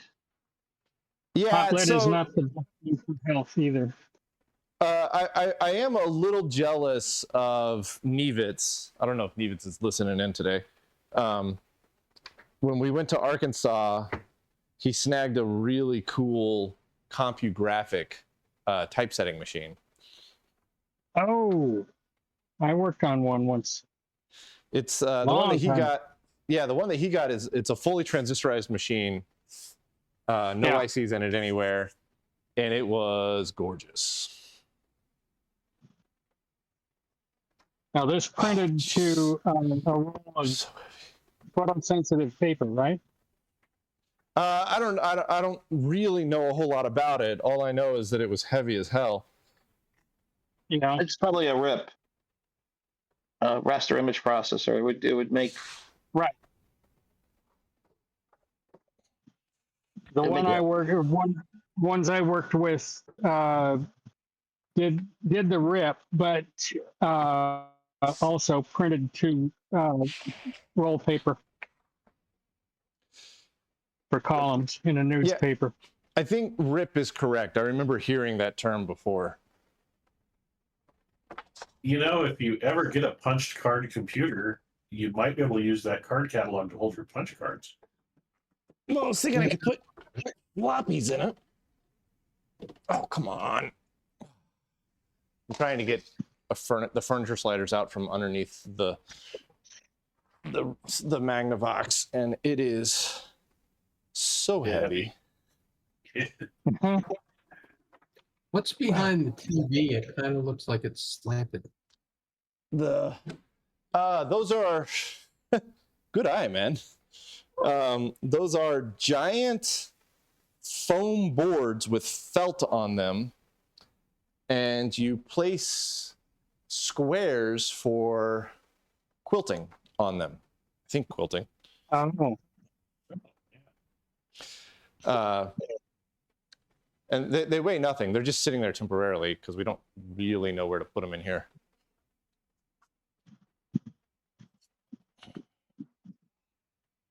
All right. Furniture sliders. What was that? Your mom does quilting? Yeah. I mean, if it was arts and crafts related, she kind of did it all. But lately she's been quilting, and weaving was kind of her big thing. She really did a lot of weaving. But she did get into quilting recently. Well, recently, like within the last handful of years. But now she's kind of, she's getting to the age where she's going, I'm not super. She had a long arm quilting machine. Like, it was insane. It was bigger than the car that's in here. But she's gotten to the point where she's like, I just don't really enjoy doing that as much. Kind of want to just focus on like sewing. And so that's the reason that this room has opened up. She didn't like really being stuck out here all by herself. It's a bit of a walk to get out here over a kind of a rocky walkway, and she was afraid that she was going to fall and hurt herself. And so, I mean, she used this place pretty extensively for 15 years. So she got some good use out of it. But she finally took all the stuff that she really wants to do and moved that inside the house. So now that she doesn't have to come out here, which is why this place has opened up. And given her current medical state and condition, it's probably good that she's not going to be out here by herself. Yeah. The good news is that we think she might be coming home soon. Oh, hey, it's good news. So, yeah, that's good news. I mean, it's not as good a news as we wanted because she's still got the medicine is not doing what it's supposed to be doing. So there's that. But the doctors are like, we think you're almost ready to go home. So that's good. All right, it's going to get loud. I'm going to vacuum right quick.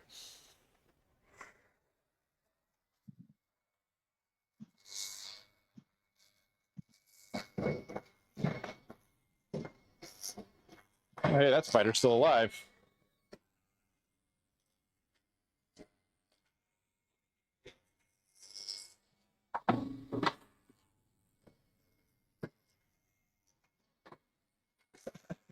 Getting gross back here.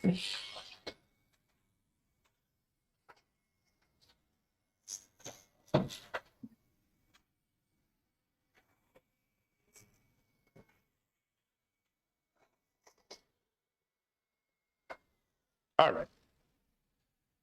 All right. That should be quieter now. I imagine that on Discord y'all didn't hear anything, but the Twitch guys probably had their ears blown out. It came for a little bit. Yeah, not much.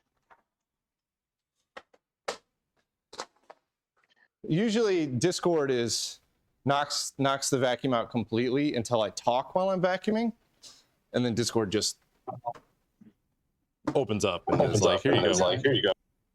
Even when you're talking, it does a pretty good job of muting the vacuum, even when it's behind or underneath you speaking. It does really well, a lot better than I expected. The same with I don't know if they recently changed it or updated it or what, but it's doing a lot better than it did before. with the quilting. I found a weird Singer sewing machine at a garage sale years ago that was in like a box about the size of a 45 RPM record box. And it turned out it's called the Featherweight Model 220, I think, which it ended up being like really, really popular with quilters because it was portable. Okay. Singer made a lot of really cool stuff, man. Like there's some cool old sewing machines that we're gonna put over there, and yeah. All right. And one of the more interesting things they made were M1 carbines during World War II. Yeah. I think everybody was making guns in World War II, weren't they? Well, yeah, you could get an IBM or a Remington Rand, who was a typewriter maker. Yeah. And they made computers. Yep. Oh. And they made really cool fans with ribbons for blades. There may have even been some NCR ones. An NCR firearm is something I would love to see. Yeah. All right, these bins have got to leave here. They're just taking up a ton of space.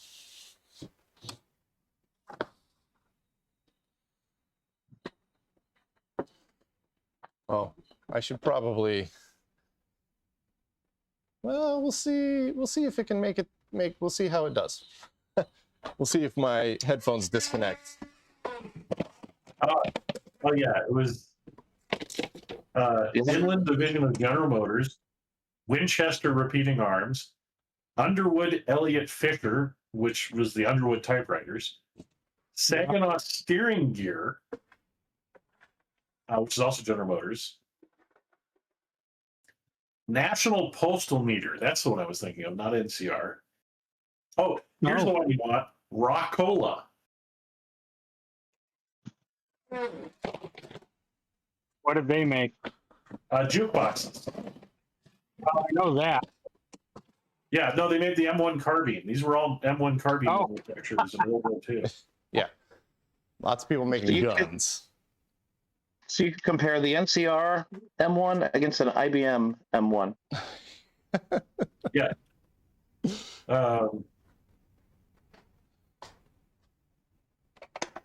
It is hilarious to me to think that people might have a preference.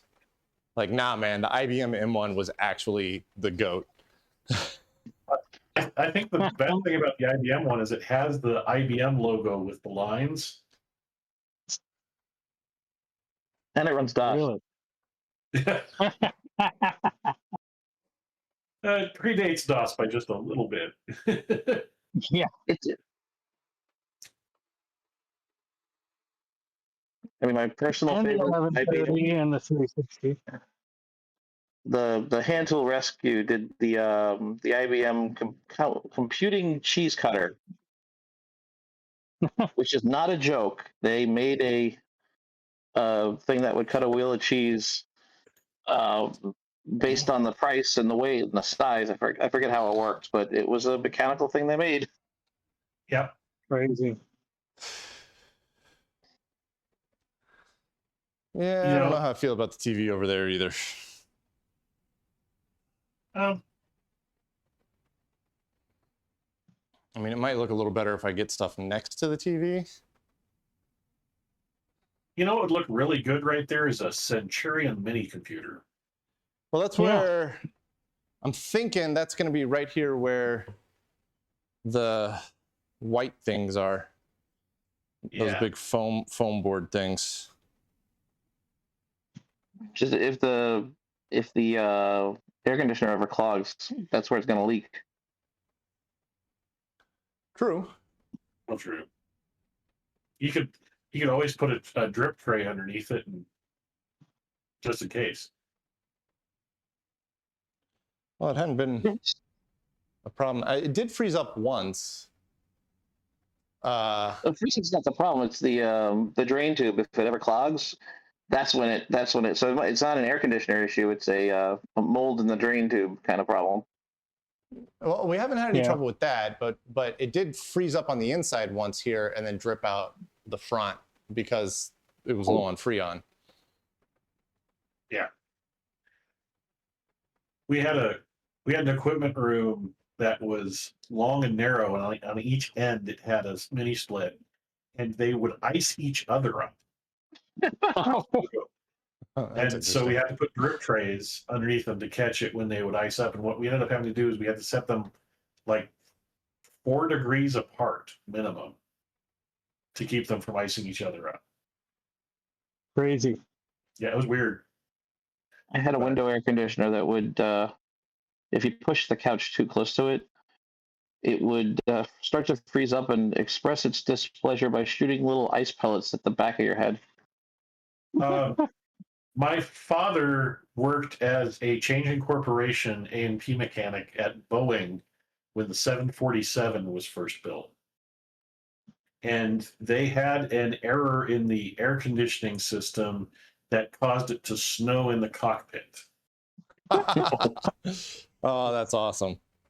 Because this was Washington State, so it was fairly humid, and yeah, they eventually figured out what they needed to change so it wouldn't do that. But it was they were testing it and left it running while they went to lunch, and they came back and there was like 3 inches of snow in the cockpit of the plane. That's awesome. The other one that was funny was they had to use a mix of, it was like Freon and light cutting oil in order to successfully drill through a titanium bulkhead for one of the changes they needed to incorporate. And wow. It would dull a diamond drill bit every 4 holes. Dang. Yeah, it was.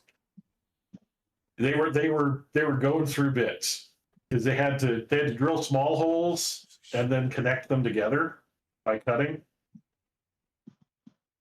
to get a larger hole. It was quite something else. But yeah, so the first 747s delivered to Pan Am, my father worked on. Every time I hear Pan Am, all I can think about is Alec Baldwin playing the CEO of Pan Am in The Aviator. I always think of Pan Am from 2001: A Space Odyssey. Oh, that's better. Yeah. Pan Universe, though, wasn't it? I think it was still just No. called straight Pan Am Yeah, it was still Pan Am. in the movie, Yeah. at least. Yeah. And they had the Bell video telephones because it was still the Bell Yeah. system. Free breakup. All right. Well, I can figure out where those guys are going to go later. I think I was thinking of what was it? Airplane 3,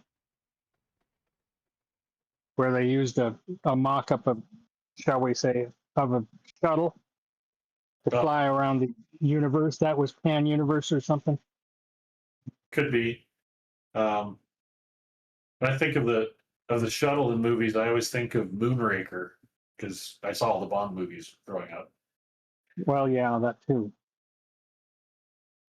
And Moonraker was great also because they gave Jaws a line and a girlfriend.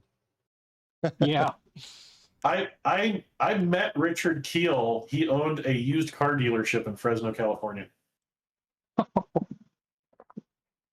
He was quite a character. He did his own TV ads too, which were quite fun to see on the local stations.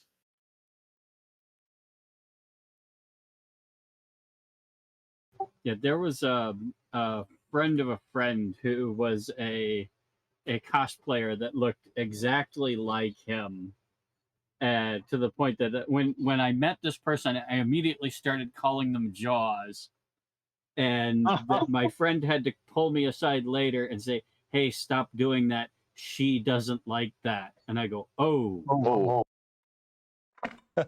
you know, there's a Mandela effect associated with Moonraker and Jaws, in that everybody thinks that the girl he ends up with at the end of the movie had braces, but she actually didn't. yeah." It's because if I remember right, in one shot she smiles and they do the sparkle effect to show yeah. falling in love, and a bunch of people Yeah. thought that meant that she had braces. But you have to remember, TV was crap resolution back then. Most of the people that saw it on TV. So I mean, the people that saw it in the theaters, they knew better. But the people that saw it on TV were the ones that thought that he had or she had braces. There's which movie was that? Was it The Man with the Golden Gun, where they did the car stunt with the AMC car that did a spiral jump? That made the terrible noise.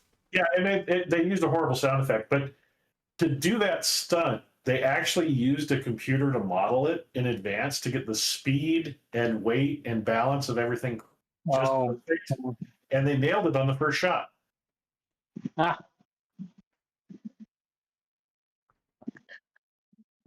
just because we were talking about air conditioning, I had put a picture of an aircraft air conditioning pack, which is one of those things where you look at it and I know these parts, but it makes no sense what they're doing here. Yeah. There's a turbocharger, there's a heat exchanger, but well, and the whole thing is powered off of bleed air. Yeah. Yep, And bleed air and it's ram air. Yeah, 30 years today since Flight 800. One of the more interesting things in Top Gun Maverick was that they actually showed the use of a huffer to start an F-14. Really? Yep. The ground start compressor, the high volume, high pressure air compressor. Yeah, they actually used a huffer to start the first engine. Yeah.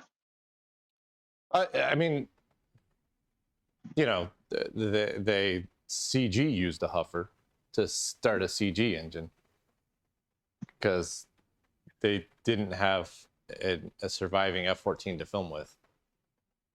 Well, yeah, it was all CGI and effects, but you know, it was still interesting because I worked on Hornets, and Hornets have an APU, so that's what they used to start the engines. Yeah. But that scene, it was on the ground. They weren't able to film with something on the ground like that. No, they didn't. They couldn't find a surviving F-14 that they could film with. Yeah, there are no surviving F-14s. It's illegal for one to survive because the No, parts they're- might they're- wind up in Iran. But Any they're- F-14 that's in a museum has had all of its internal components removed. You can't have Right. engines, and the wing spars and boxes must be cut. No Yeah, exception. they Wow. have them on the side of the road here in New York because that's where they built them. the last flying F-14 landed officially a few days after it was retired here on Long Island, and it was swarmed by the guys that were demilitarizing it shortly thereafter. But there's still a bunch of them around. There's a bill before Congress that's been proposed to restore a couple of F-14s to flyable condition now that the Iranian F-14s have been destroyed. It's too late. The last ones at AMARG were destroyed a few months ago. Well, that's why they fast-tracked them. Yeah. Even if they could, the problem with and this is from knowing people like Grumman who were involved with it and everything else, it took so much maintenance to keep that thing flying that it was becoming a real problem. I don't know how they would do it on a shoestring budget essentially. Just the torque tube for the swing wings and God knows how many other systems. Yeah, I would love to see it. If it's a display model, they would probably inactivate all of that stuff. Like Fifi, neither Fifi nor Doc have functioning turbo superchargers. Their engines are fixed at normally aspirated. That because those were too expensive to maintain. They don't maintain any of the gunnery equipment. It's all been stripped out. I specifically went aboard Fifi to get a look at the analog computing equipment. It was all gone. There's no pressurization. There's nothing like that. They got all that out that's not necessary for the display. Right. In the museum F-14s, a lot of them you'll see the cockpit's painted over because there ain't nothing in there. Yep. Yeah, it's all gone. So if they restored one to flying condition just to demo it, it would fly over with the wings fully out, maybe make a couple banking turns, things like that. But, the guy in it would be flying a modern six-pack or something on derated engines that came from some other airframe. They would just fix it up enough to look good when it goes overhead. If you ever looked at it up close, it would not be an F-14. That can never happen. Well, the D model Tomcats did have upgraded engines and avionics that were lower maintenance requirement, but still not good. Well, they fixed all the compressor stall problems from the movie. Yeah. What caused what caused Goose's death in the original movie? They did fix that, but the thing is, it's still, even after all that rework, was 5 times the maintenance hours per flight hour as the Hornet. Yeah. The Hornet was much cheaper to operate. That's why it took over. But anyway, I thought the engine issues were solved when they swapped the engines between the A and B model. I didn't know it was still a problem all the way to D. It was fixed mostly in the B model, but they had better engines in the D model, and they backfitted them to the A and B. Yeah, and then there's also there's a hybrid version they made between the B and the D, which is the B/U. Right. Yeah. And DCS world. That one's just now coming out in DCS. Yeah, that's coming out in DCS. I fixed avionics for the Legacy Hornet, and I got out just as the Super Hornet was hitting the fleet. So I did work a little bit with the Block 1 Super Hornet avionics, but that's changed because that was pretty much redone in 2010 for the Block 3, which it's 16 years ago, 2010. Yeah, as far as I know, the only original Hornets still on inventory are for the Blue Angels. No, the Blue Angels have been flying Super Hornets for the last 2 years. Yeah. Okay, I stand corrected. I apologize for the last misinformation. The last flying Legacy Hornets were flying with the Marine Corps squadron that was decommissioned in the U.S. Now, some of our partner countries still fly them. Canada, Sweden, Switzerland, Finland has some too. Spain and Kuwait are still flying Legacy Hornets. In fact, it was a Kuwaiti Legacy Hornet that shot down, what was it, the 3 F-15s? The really terrifying stat is that there are still some countries out there flying A7s. They're up until, well, actually, I think there still are a few countries flying A4s and F4s. I mean, that's an old ass plane. The Iranians were still flying some F4s, but somebody blew them up recently.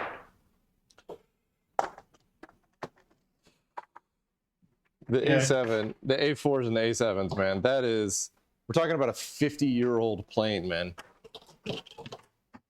Oh, I mean, if you want to see ancient stuff that's still in the air, how many freaking Mi-2s are still out in the world, even though they're now, what, 80 years old? Well, you look, you know, the C-130, they're still making new ones, and that's from the 50s. The B-52s that are currently flying were originally flown by the grandfathers of their current pilots. Yeah. In many cases. The Air Force actually has a program where if you become a B-52 pilot and your father and grandfather flew a specific plane, you can request that plane and they will assign you to it. That's cool. Yeah, it's kind of... Yeah, I guess the B-52 is 10 years older than the Mi-2. I thought the Mi-2 was older than that, but they didn't actually start giving them to frontline units until 65. Yeah, the A7 Corsair 2 was introduced in February 1967, so it's almost 60 years old now. Yeah. Yeah, and I think there's still some countries out there still flying it. What, the Mi-2? No, the A7.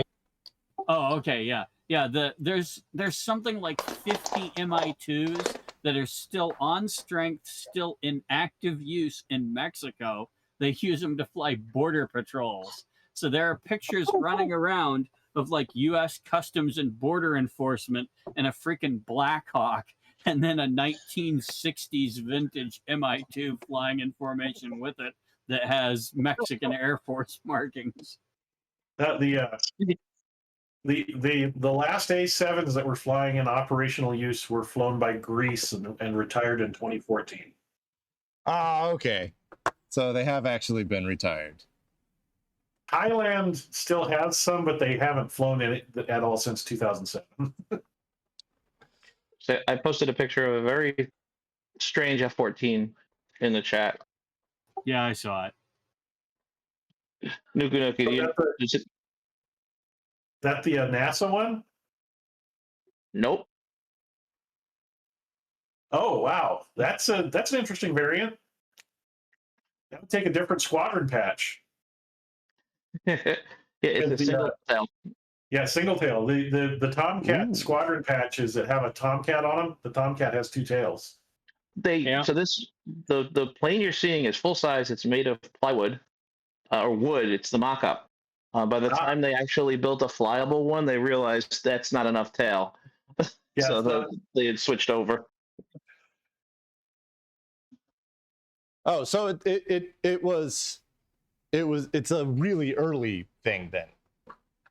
Yes, essentially, this is what got them the contract with the Navy. But it was not. It never flew. It's just a. It looks the part, but it's a model, a full size model. It's the F-111 we have at home. Yeah. The other day on one of those scrolling video feeds, somebody were asking, why are there different landing gear on the F-35A and the F-35C? Because the F-35A has a single nose tire, And the F-35C has dual nose tires and much heavier nose gear. It's like, well, when you crash it into the deck of an aircraft carrier after catching a cable, you want your landing gear to be a little stronger. Yeah. Yeah. And you need more than one tire. It's like it's like a 2.6 G landing gear or rating for the gear on the A model, and it's like 8 G on the carrier variant. So it's almost 3 times as much weight it has to handle.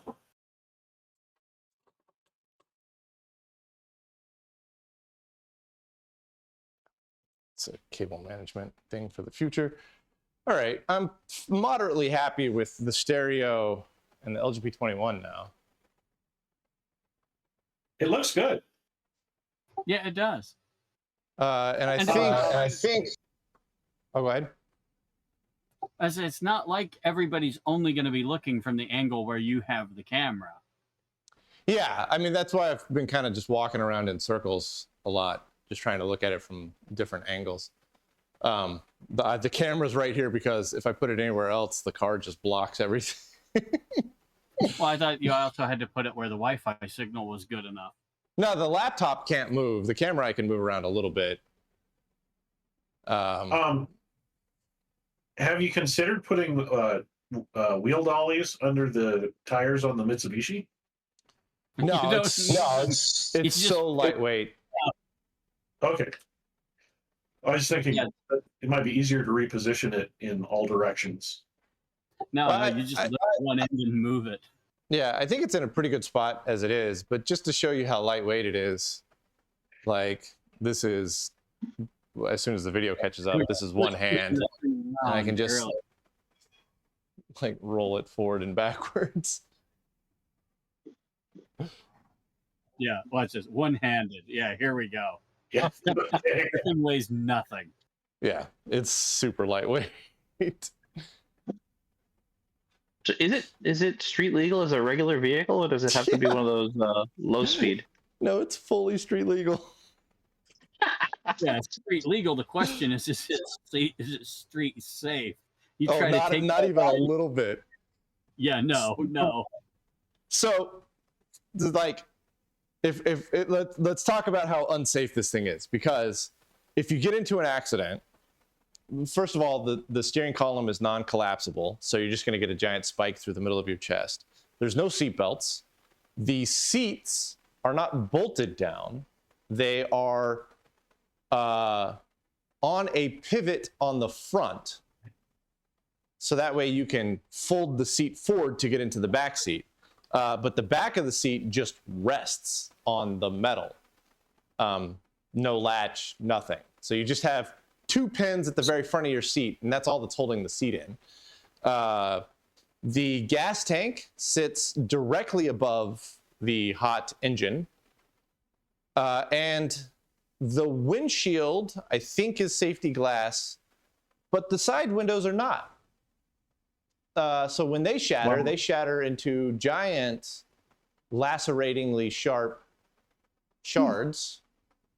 So if you get into an accident in this thing, you will get impaled by the steering column as you fly out of the seat. You will get sliced into small bits as the glass shatters. And then you will catch on fire as the gas pours all over the hot engine and engulfs in flames.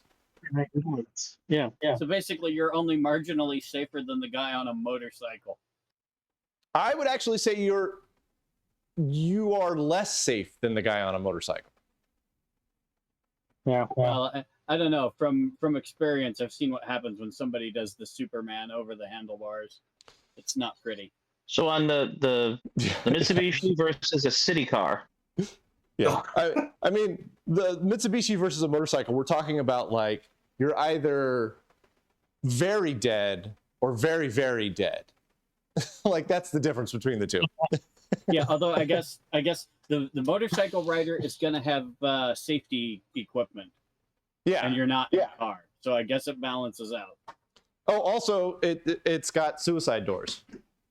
So there is a chance that you don't get the door closed all the way. The wind catches it, rips it open, and you fall out. Oh, that is nice.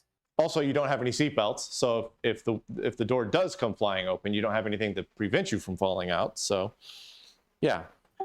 Yeah, if you're the passenger, you're going where physics dictate. At least the driver has the steering wheel. Yeah. Well, at least at most you're only doing 50 miles an hour. A motorcycle will go faster than that. True. And like honestly, if you're doing 50 in this thing, you are white knuckle terror unhappy the entire time. Like you should not be really going any faster than about 35 in this thing. That's where it's comfortable. And that's in like 35 miles an hour, 35, 40 miles an hour. That's fourth gear. That's top gear at that point. Yeah, it's geared like a big semi diesel truck, but it's only got 4 gears. So it's just like first gear takes you to 7 miles an hour. Second gear takes you to 15 miles an hour, you know? Yeah. It's adorable. I absolutely love it. There's no way that I'm going to be able to get this on camera. The antenna is spring-loaded. And so on the key, you have a special key here with a special shape specifically for unlatching the antenna to shoot it up and pull it out. I'll get a video of that with my phone here. It's just the coolest thing It looked ever. pretty good. On the regular footage, you can see it pretty well. Yeah. See, I expected that like you were gonna turn your key thing and that thing was just gonna try to depart to the freaking moon, but it actually looks quite controllable.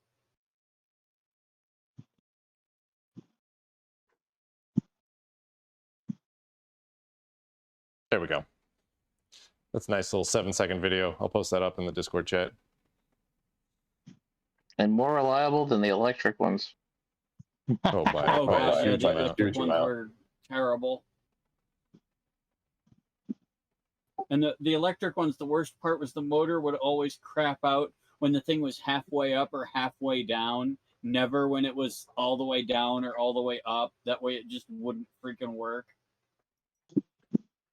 Phoebe, to answer your question about putting little carpet pieces under the tires, the car is not really, once the car's in position, I'm just going to pull the side brake up and it's just never going to move around. But also it's so lightweight that even turning the wheel and like pushing it around in here, getting it in position, didn't make any tire marks at all on the floor. There's just not enough weight to really mar anything up down here. I am going to put, I think, a pan underneath the trans and underneath the diff just to catch anything that drips off of those over the years because they're old and they leak. Either that or some of those doggy pads. Yeah, I mean, we've got some of those for the bunny, you know, so I could slip some of those underneath there as well. How did you get that in there? Actually, now that I think about it, that might be a better idea because then you could see where it's coming from. Yeah. Bob, to answer your question, the room has double wide doors on the front, and it just fit right through those with about a foot to spare on either side. Oh, cool. Yeah. See, I would have told people you folded really the roof small. down and brought it in through a window. That's a need to grip it.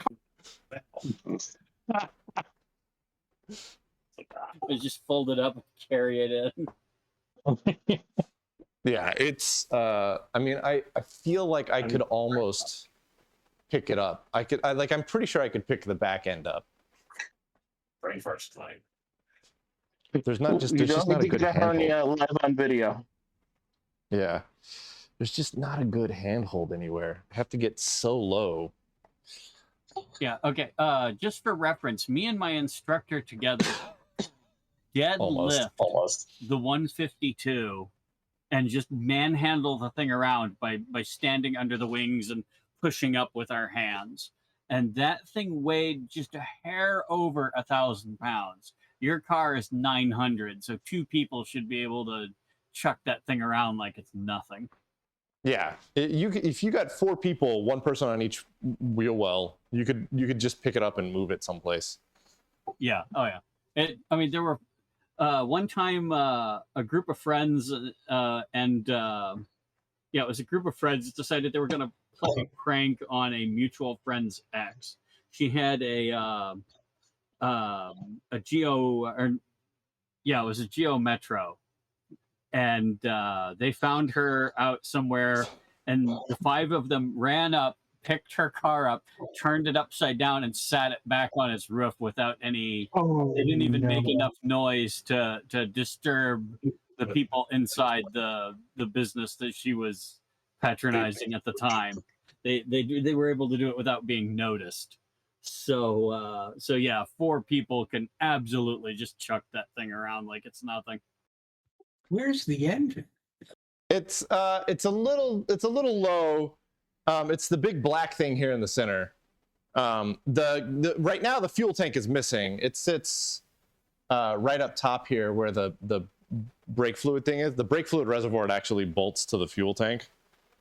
That air intake is hilarious. Yeah. Yeah, here you go. I'll post a. It looks like Hubert's head. 2 post a spark picture coils. That's wild.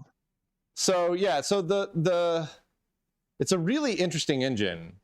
It's beltless, first of all. So you have no belts at all. No water pump, obviously, because it's air cooled. The starter is bolted to the front of the crankshaft, and once the engine is running, that becomes the generator. Oh, nice. Yeah. And then Volkswagen. inside of the starter generator combo thing on the front, they've crammed 2 sets of points for the 2 cylinders. So you actually have 2 sets of points, one point controlling each cylinder, I think. So this is and then you've got Magneto 2 coils. Wait a minute. So this is a Magneto engine? No. No, it's The starter is it's the coils. distributor. Oh, okay. All right. Okay. Yeah. When you said points, I thought you meant Magneto points. But No. Yeah. Like the points that make and break on a contact. Right. yeah, so instead of having a distributor, it has points for each coil. Right. Yeah. Neat. And then a coil per cylinder. And those are What is actually motorcycle coils that are in there right now. What's Yeah, the thing in the middle? Is that gas or washer fluid? The thing in the It's middle? brake fluid. Oh, that's the that's brake fluid brake. reservoir, yeah. Oh, okay. Yeah, normally that's the where gas the tank the gas tank sits there and the brake fluid reservoir is bolted to the front of the gas tank. But the gas tank is currently airing out so that I can put a big chain in it and clean out all the rust. I'll post a picture of what the inside of the gas tank looked like. They're like, first of all, I didn't want to have a whole lot of gas, in the room here because it would be super stanky. But also, the gas tank looked like this. Here it comes. Thordrake had mentioned that the battery is probably used in the engine. I just did a quick check, and 360 cc's is 12.2 fluid ounces. So that's a can of Coke placement. Yeah, no, it's really tiny. Yeah, that tank is that is special. Yeah. Oh, come on. There it goes. Yeah, you can see why the fuel line kept getting clogged and the engine kept dying. When you're pushing on that hood, the whole hood flexes. Oh yeah. And actually beans. the hood has new metal on both edges. It was when I did the restoration initially, it was so rusty that we had to cut all that off and put new metal on the edges. Same for the rockers. The rockers are all new. And then the whole bottom of it's been properly coated. Like it was like we tried to do a good restoration of it, and it's held up for the most part. Yeah, I mean, it looks in phenomenal shape, It's especially given the age. There's water spots on the paint from water leaking on it while it was up in storage, and I don't know how to get those off. But if I can get those clean, the paint will look flawless at that point. Like I don't know if I can get a picture of it. I'll see if I can get a picture of it's really hard. You got to get it in the right light. Would a chelation solution like Evaporust help out inside that tank? So POR 15 makes a specific fuel tank cleaner. So like you pour the whole can into a fuel tank, you put a giant chain in there, and you shake the tank around, which breaks all the rust loose and cleans it up as good as possible. You pour all that out, let it dry, and then you fill it in with POR 15 has another sealer that goes in and like encapsulates and seals all the rust. And I've done that on Buddy's gas tank, and it worked really, really well. So I'm just going to do that with this. A good plan. Yeah, I mean, as small as that engine is, if you had to, you could probably run this thing for, a good 10 or 20 miles on a Coke bottle. You might be able to buff that out. Where'd you find that picture, Adam? It's just still from the video. From which video?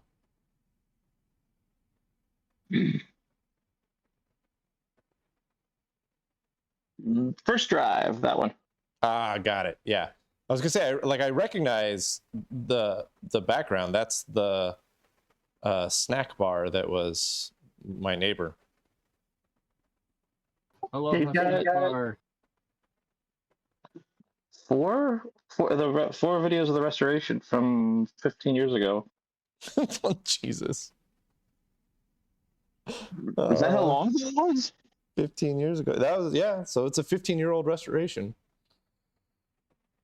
Hey, it's doing pretty good. Yeah, the passenger side carpet for some reason turned, and I scrubbed it and washed it, and it's still not great. So I need to replace the passenger side carpet. There's a little bit of rust growing on the floor pans. That just because water doesn't drain out of it because I didn't put any proper drain holes in it.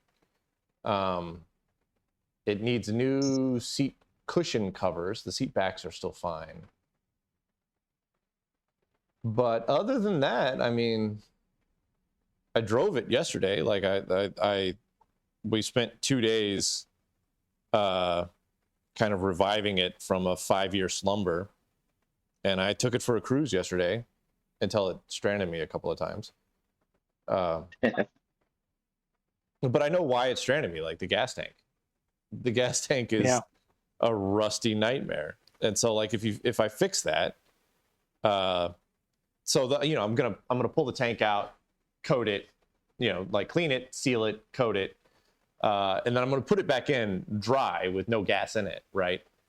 So that way the engine room is complete.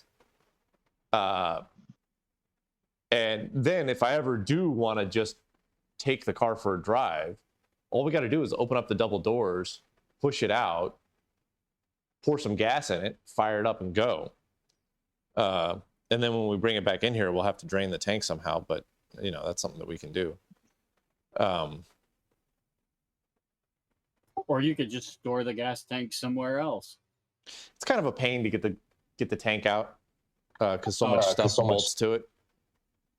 So I think you could do the boat thing if there's a way to fit a small tank in there. You have a tank that you just take out of the car when you're not using it. Yeah, that's actually not a bad idea. How much does the normal tank hold anyway? It can't be that much. 20 liters, which I'm pretty sure is 5 gallons. Yeah, that's just one of those orange lawnmower things if you want. But the thing is like I could totally cruise around with 1 gallon or 2 gallons, you know? It's not like I'm going very far with it, right? So I could totally do the Cuban IV thing where you just I make a mount on the inside to hold a smaller tank. Yeah, literally the Coke bottle, the glass Coke bottle. Yeah. I mean, it's gravity feed, so it just has to be higher up than the carburetor. Right. Actually, what would work actually really well, and you would be able to get it in and out pretty easily, is do you guys have those chocolate milk glass bottles that have the 2 loops for the handhold at the very top? It's a particular brand, and I'm drawing a blank on the brand. I don't drink milk or chocolate milk, so I'm totally lost on this one. All right.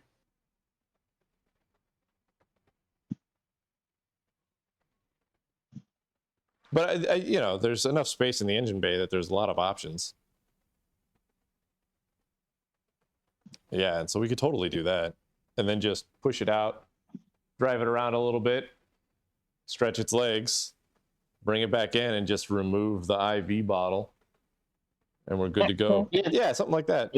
It's totally doable. They have all the scooters, the chainsaws. You'll find something. Yeah. Yeah, and I mean, it's only 360 cc's. Like a gallon of gas will take you quite a distance.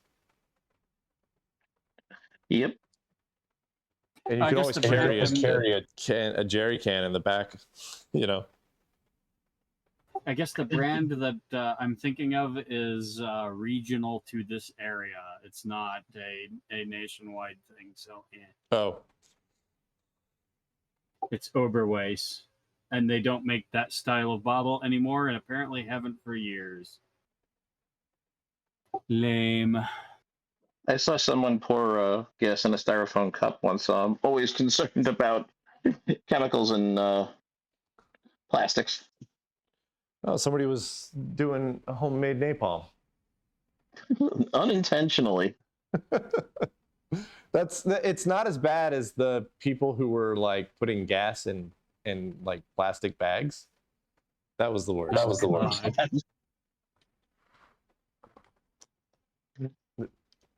There's a cricket or something in here that I can hear going nuts. Yeah. So the next question now is, what do we do? Like, I'm moderately happy. I think I haven't brought the Centurion over because I wasn't sure how it was going to fit. But I think the Centurion is going to fit quite nicely right there. And then the card catalog over here can hold floppies and all sorts of other stuff. And I might even make like a little disc pack holder that sits on top of that or something. They made actual metal disc pack holders that went on top of shelving units, things like that. The other thing is you could also use the card catalog for its intended purpose if you have multiple bookshelves or cabinets or something of that sort, and make index cards. That way it's easier for you to find stuff. I mean, I could do that. I mean, the card catalog is huge. That would fill up one drawer of the how many are there? 8 plus 6? 14 drawers. Yeah, I would. Yeah, I would. I know. Just, you know, it's and you could put smaller stuff in the drawers too. Parts.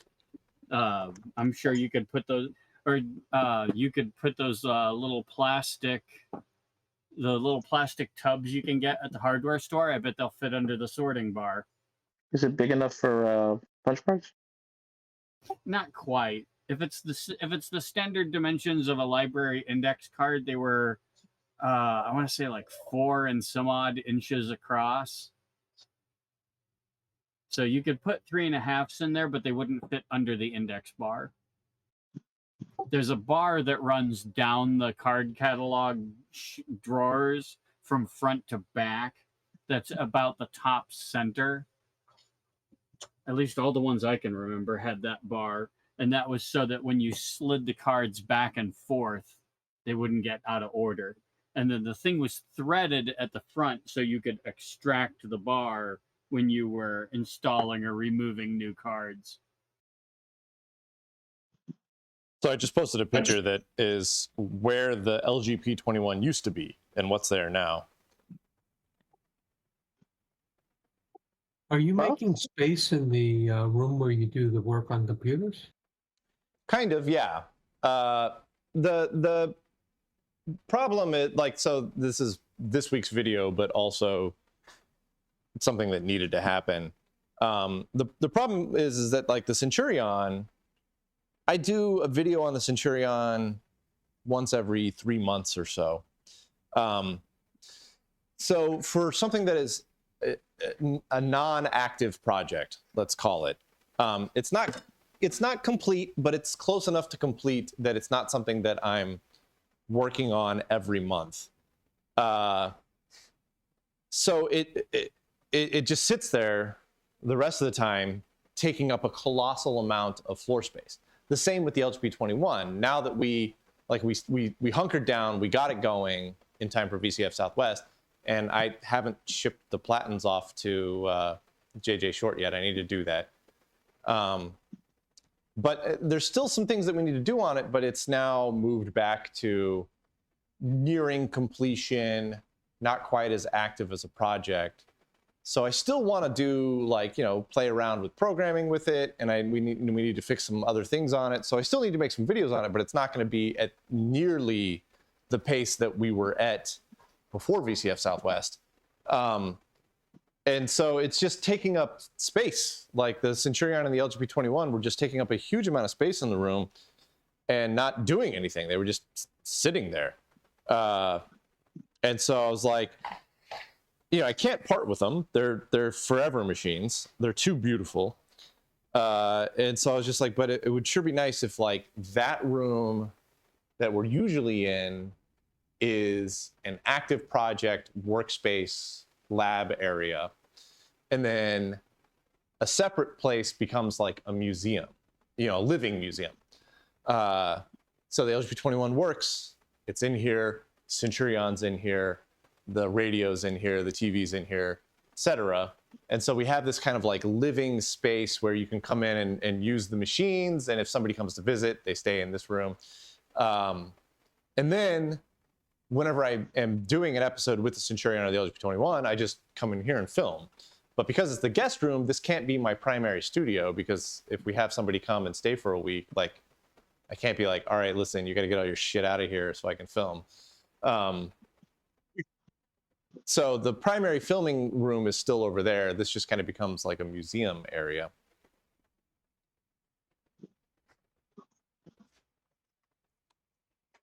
And I think the Centurion and the LGP21 will look fantastic as set up as a museum, as museum pieces.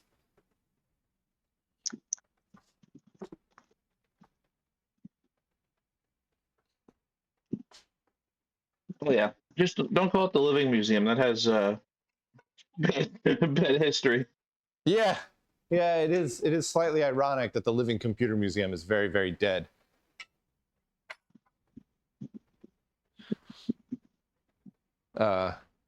So yeah, we won't call it the Living Museum. I've been calling it the museum slash Airbnb.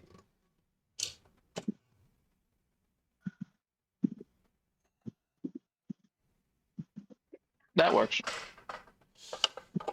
Yeah, it's not a real Airbnb, but it's got a bed in it.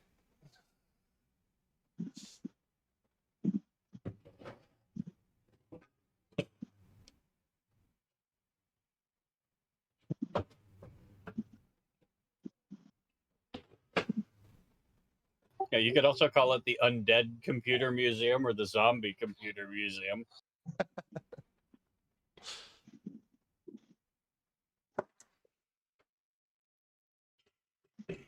Oh, I like the Undead Computer Museum. The Living Dead Computer Museum? What was the name of Look Mom No Computers Museum originally. Right now it's the it was the Museum of Everything Else was what he called it first. And I think that is just the best name for a museum ever. Now it's called This Museum Is Not Obsolete, I think. Which is nowhere near as good as the name, but especially considering almost everything in the museum is obsolete, but the museum itself is not obsolete. yeah. But I like the Museum of Everything Else, I think, is the most inspired name for a museum ever. I thought that was just flawless. And I was really gutted when he changed it.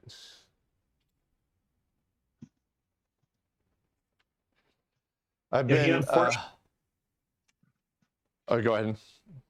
He unfortunately did not get his flame-throwing pipe organ trailer built before the event he was planning to. I didn't watch the video, but I saw that he was working on that flame pipe organ thing. The biggest problem is it was a lot of labor involved in building all the water jackets to cool the pipes, because copper will eventually melt. Yeah. Did you see the converted pipe organ that fired paintballs at people to make them shout, and they would shout on a specific key? That sounds hilarious. The most disturbed one he had is the Furby organ. Yeah, that's definitely, I think, his most famous one too. It's kind of cursed. But actually, the water jackets were to keep it in tune, because, of course, the copper would expand and change tone. Was the big reason. Self-brazing organ. Yeah. So he was looking for high pressure compressed gas cylinders and regulators to run it using that instead of propane for the time being. Oh God. I've been, I don't watch many of his videos. Like, he's awesome. I love Sam. He's a super cool dude. I don't watch many of his videos, but I do keep up with his channel, and it's been like kind of sad the amount of views that he's getting on average lately. It's like his channel has lost a lot of steam. It really feels like. He probably got hit by the viewer count apocalypse pretty hard. Yeah, we all did. Except for Action Retro. That dude went through the viewer count apocalypse like it was nothing. I found the video I was thinking of. I put the link in the Friday Night Twitch channel. Oh, that's a different guy, but yeah, that's pretty cool. Yeah, it's not the same guy. It was some German guy. The organ doesn't quite work the way I thought it did, but I thought it was a pipe organ that he converted, but it's a lever pulling mechanism. A gun piano. That's great.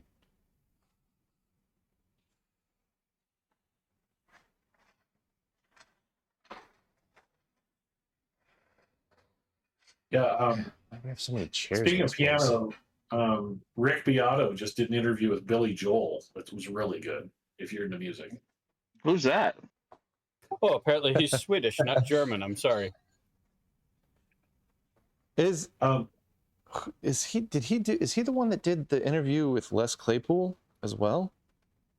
Yeah, he's done one with Les Claypool. He did one with like the members of Soundgarden and Chris Novoselic from Nirvana. He did a really good one with Sting and one with David Gilmour. He's a musician and music producer, and he does these really in-depth music interviews with various people, and also what makes songs great and that kind of stuff. It's a really interesting channel. It's Beato, Rick Beato. Yeah, I'm not a huge fan of music, like following musicians and whatnot. Like, there's some people out there that are like really huge into it. So I never really like watched any of his stuff, but I do think that Primus has done some like ludicrous things. And so like seeing the interview with Les Claypool was really interesting because it was just like, oh, he's just like a weird normal dude though. You know. Well, and the interview with Les was great because he also talked about, you know, he went to high school with Kirk Hammett, and auditioned for Metallica to replace Cliff when he died, which is just weird. And he talks about his influences and about, you know, how Geddy Lee is his biggest influence. And I saw a later interview with Geddy Lee from Rush, who was saying that he doesn't really, he's kind of flattered by that, but their playing styles are so different, he just doesn't quite understand it. How he'd see him as an influence. But I mean, like it was great in that interview to like that he just like let Les Claypool get his bass out. It was just like, yeah, I'm gonna do an interview while you're holding a bass. And it was awesome. And when he's talking about having to play a song and sing at the same time, yeah, you know, you basically have to get it automatic on your playing so that you can pay attention to your singing. Yeah, because for him the singing was the hard part, right? Yeah. My favorite part of that interview was he was like, there was a song that was just, they quit playing it at concerts because it was just too difficult, and then he just plays it perfectly anyways. I forgot what the song was. It was Tommy the Cat or something like that.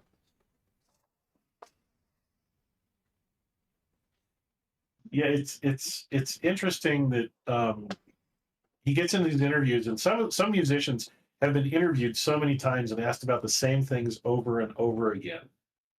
And because his background is in music, he asks different questions and talks about composition and you know, the mechanics of playing and writing music and everything that is different. And when the musicians realize that, they open up and start talking about things that they never talked about before. And if you're at all interested in music production, he also did an interview with Butch Vig, who did he was the producer for Nirvana's Nevermind, and he's also the drummer in Garbage. I mean, he had Brian May. Yeah, he had Brian May on there, and that's a great one. I mean, Brian May, for those who don't know, the guitar he still plays in every concert and has played in every concert. He built at his kitchen table with his dad when he was 16, I think. 16 or 14, and it's actually the neck is made out of a mantle, and they had to fill in wormholes in it with toothpicks, and the vibrato on it is made out of motorcycle valve springs and a knife edge and knitting needles for the handle, or a knitting needle for the handle. His mom's knitting needles. Yeah. Yeah. I put an article in. I got nerd sniped by this a long time ago. Oh yeah, and the switches he has on that allow him to take each pickup in and out of circuit and in and out of phase with each other. So yep. It's completely variable in the tones that he gets. And then of course the other piece is the Deaky amp, which John Deacon built out of an amplifier from like a Grundig tape player and a junk 6-inch stereo speaker. That was the mystery for the longest time. I put that I did that one too. But no one knew where that damn circuit came from, and even into the internet age, they built it as a practice amp, and then Brian ran with it, and it was used on a whole bunch of songs because they could get all sorts of weird sounds out of it. It turned out it had germanium transistors, but it was from some cheap. He found it in a dumpster, or skip as they call it, but it was from some old Grundig, cassette deck shortwave. Yeah, it was, and he was an electrical engineering student. So John Deacon was. So that's Yes. why. I think Yeah. Brian May finished his doctorate in astrophysics. Astrophysics, yeah, and Roger Taylor was going to be a dentist. The band before Queen was named Smile. That had Brian May and Roger Taylor in it. Yeah, they were. All of them wrote hits. They're kind of like the Beatles in that all of them wrote hits. And surprisingly, all of them were into technology and sci-fi in different ways. Yeah. One of my best friends I met in A school in the Navy because I got to go home and pick up my car and my stuff, and I had my stereo in my cube, and I was listening to the Queen album, "It's a Kind of the Kind of Magic" album, which is really kind of the soundtrack to Highlander. And he was obsessed with Highlander and always wanted the soundtrack and could never find it, and didn't realize it was actually a Queen album. Yeah, they did a So, few. Flash Gordon, of course. yeah, Flash Gordon. Yeah, just the sheer musicality that they all had. Just amazing range of music. One of my favorite bands. Me too. Yeah.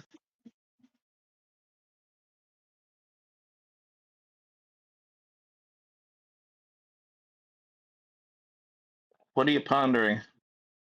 I think I'm gonna build a shelf to the left side of this loom, and that's where the sewing machine, the old sewing machine, and a couple of that stuff will go. And then the bookshelf that's, you guys can't quite see. There's an additional bookshelf. I think that's going to scoot to the left, right up next to the door, essentially. But I can't do that because we have a bunch of old shelves that have been torn down, and I'm using that to set the laptop on right now. I see another old lady in there. Okay. Yeah, and I don't particularly know. I'm gonna have to talk with Mom about that.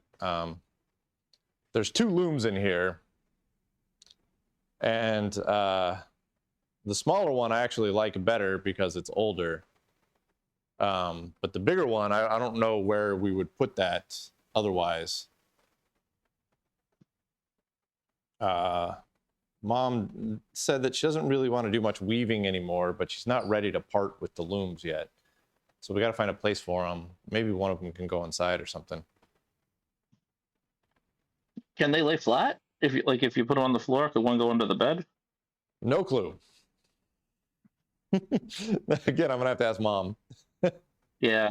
But also, I see the treadle machine, the Singer, in the between the two beds. Is that yeah, that's an old one. Does that have 3 drawers on each side? Yeah. It looks Yeah. very, very similar to the one I grew up with, and it had been electrified, but the treadle still worked, with the flywheel. And oh boy, when you got your finger caught under there and it came down on you, that hurt. Yeah, the sewing machine is still in this one, and I kind of want to put it up on display. But I think in order to do that, you got to open up one of the tables off to the side. There's a lot. Yeah, you gotta with stuff on the top. It's a pain. But the one I grew up with had same. It wasn't used. It was actually like we kept the forks, the extra forks and knives and stuff in the drawers. But it had been, somebody had added an electric motor to it later on, so you could do it either way, manual or electric. Yeah, I mean that we've had that one my whole life, so that one I kind of feel it used to have the belt on it. It doesn't have the belt on it anymore. But that one I kind of feel a connection to, and I really like it. I think it looks really neat. And so I think it would be cool to have the sewing machine itself on display there. I'll go through that area and redo a lot of that stuff later. like some of the stuff on the wall can come down. I think the quilt looks fine up there, but like there's some other stuff up there that doesn't need to be up there. No, the quilt is cool. Yeah. The goal is kind of like sewing, weaving, vintage computing car, right? It's kind of like a diagonal split down the room here. And I think it's getting pretty close to that. It's looking good. This loom is a little big. I kind of wish I could swap it for this little guy, but I don't know where to put that big loom. It certainly won't go into storage. Those things are way too finicky to go into storage. But maybe we can talk Mom into taking one inside or something. You know, she said she doesn't want to do any weaving anymore, but having two of them out here is kind of a pain in the butt. It becomes a storage thing as opposed to it's on display type of thing. And so I'm really trying to make it so that it's not just, this is not a storage unit. This is a display unit. This is a museum. This is where things are.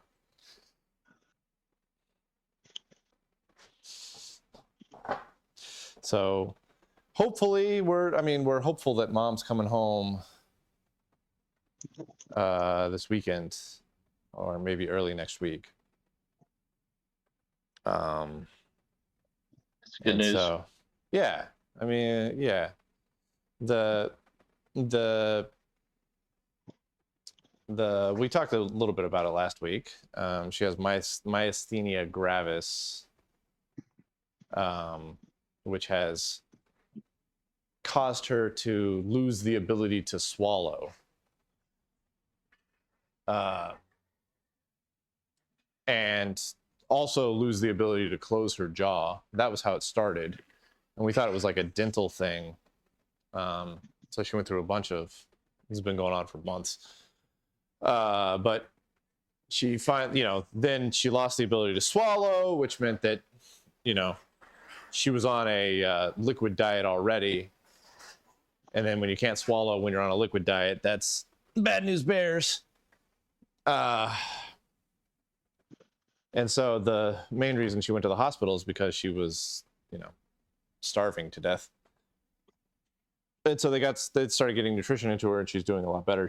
She put on 8 to 10 pounds in the hospital, which is good.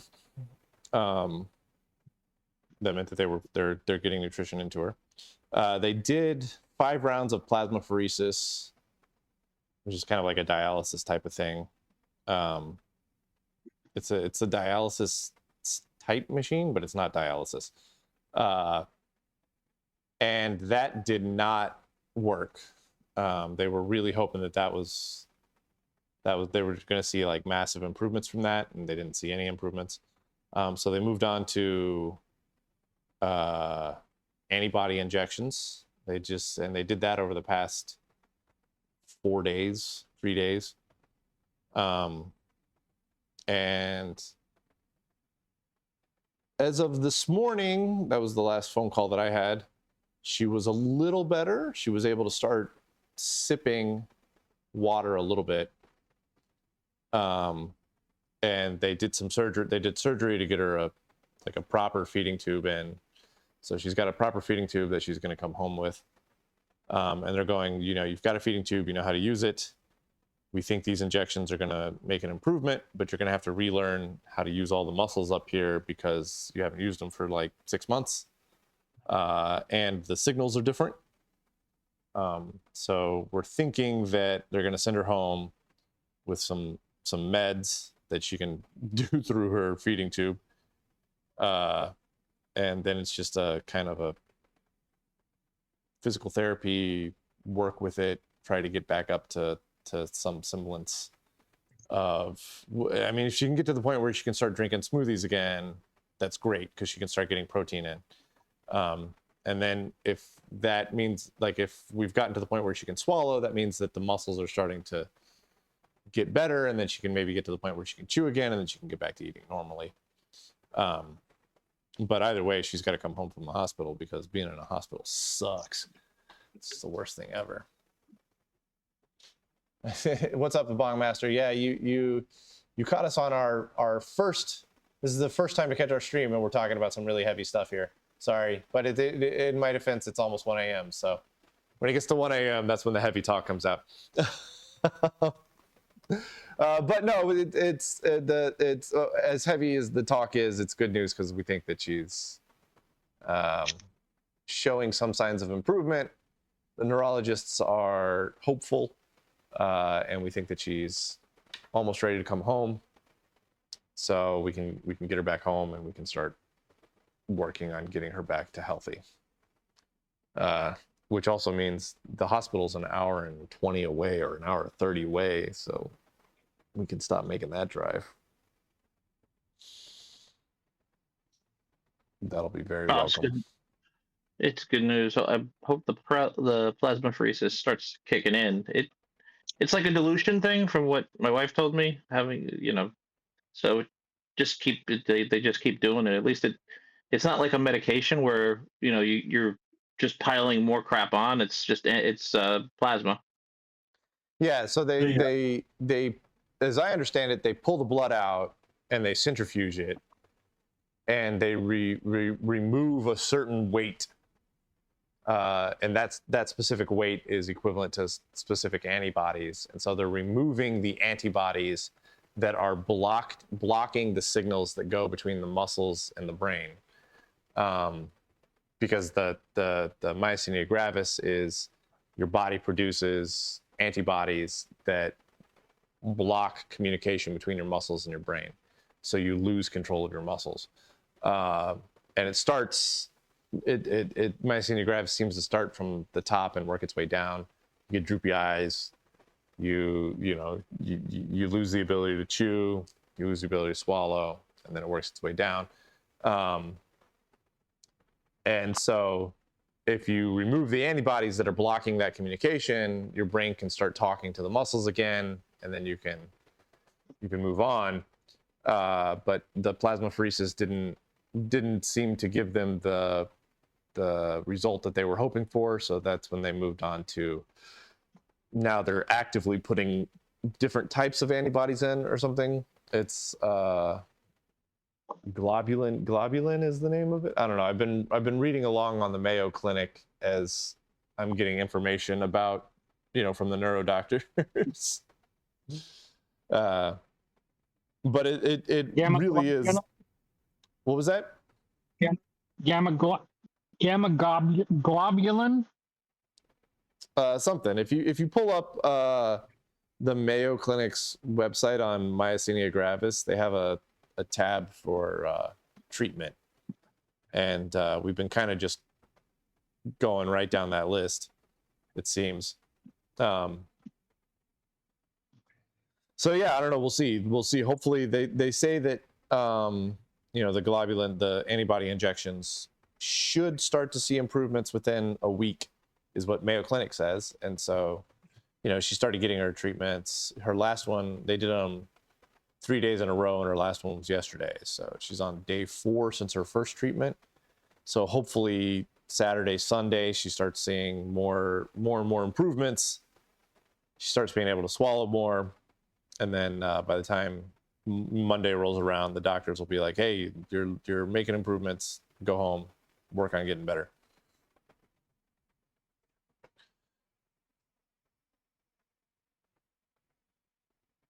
And getting out of the hospital is a huge improvement. Yeah, I mean, it's just hospitals suck. Yeah, it's kind of funny that getting to the hospital is a big improvement, but then getting out of the hospital later is also a big improvement. Yeah, getting out of the hospital is the real improvement. You just got to take the first step of getting to the hospital in order to get out of the hospital. Yeah. It's been like this whole thing started way back in early February, late January, right around there. And it's just been getting progressively worse since then, and we've been bouncing through doctors and bouncing through different diagnoses until we finally got to the right people that are like, yeah, no, it's this thing. We know it's this thing because we did the right culture test. Everybody else was just doing quick blood tests that didn't tell you the right answers. And so the last 6 months have been a little weird and stressful, which is kind of why I've been not all there for the last 6 months. But there's been a lot of stuff going on aside from mom getting sick. So it was like, life was very busy and coming at you at 100 miles an hour. And then on top of that, your mother is gravely ill and getting worse by the day. And you just like, I don't know what to do. It's like, you can't, the doctors are trying their best, but the doctors aren't being malicious, but they're also not helping. And so it's like, we want to trust the doctors, so we do what the doctors suggest, but we don't see results from that. And so we're like, do we go to a different doctor? Do we go back to the same doctor to try and figure it out? It was just like, it's been that for 6 months until we finally got to the right place that recognized it and decided to come up with a way to attack it. And so that's good. We had like a 6 month downhill, and now we're feels like we're finally starting to try and make the turn. But we're in that valley at the moment. But we're hopeful. I mean, if the doctors are confident enough that they're like, that they'll send her home, then that means that everybody's hopeful enough that she's gonna get better and that she's good enough to go home. You just do what you can one day at a time. Yep. Yeah. But so the thing about myasthenia gravis is that even after you get past the initial crises that she's got, where you can like swallow and you can eat, you can get back to somewhat normal life, it's all about energy management. So it's all about like doing things in short bursts when you have energy and making sure that you rest when your energy gets low. And the same for like, eating. You don't eat a huge meal anymore. You eat small meals throughout the day. And so that it's good that, she's not out here all by herself, because this is a terrible room for energy management, right? Because she has to walk from the house all the way out to here. Then she's by herself. And she made it out here. She's got a bathroom out here. She's got a sink out here. So she like really hunkers down and works on something for 4 hours straight. And then that just like obliterates her energy. So if she's inside, she can work on something for a little bit, sit down, watch TV for a little bit, go take a break, go back and work on something, so she can kind of move around a lot better. So it was definitely the right move to get her into the house, and get all of her stuff set up in the house, so that way she can, sew and do her projects inside. But that meant that this room is now wide open, and so before she went to the hospital, this was a couple of weeks before she went to the hospital, when she was still able to swallow, we talked about it. She was like, I was like, you've talked about doing this and that and moving things in and out and whatnot. And I was like, what if we just did this? If we moved your stuff into the living room, made all of this area your project space, got new furniture here, here, and here, and then we turned this room into like a museum. We rolled a Mitsubishi in, we bring some of the old stuff in. And she was like, I'm 100% on board for that. So that's how the room has become available. It just took us 3 months to get to the point where we had stuff inside and we were able to bring the car into here.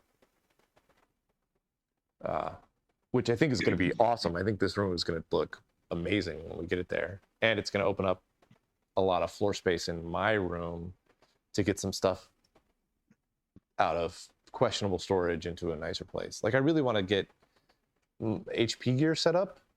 So in the picture that I posted earlier, which is probably, oh no, it's still, well, oh, no, it's not too far up. So the picture I posted earlier where you can see like the Spectronic and the Bendix G15, like I really want to get more of that HP test equipment going on, because I've got a bunch of it and it's just been out there like dying. Out there in the garage dying as the dirt daubers make nests and whatnot. So I'm thinking like underneath the Spectronic 505 there, the Bausch and Lomb, the big fat Bausch and Lomb there.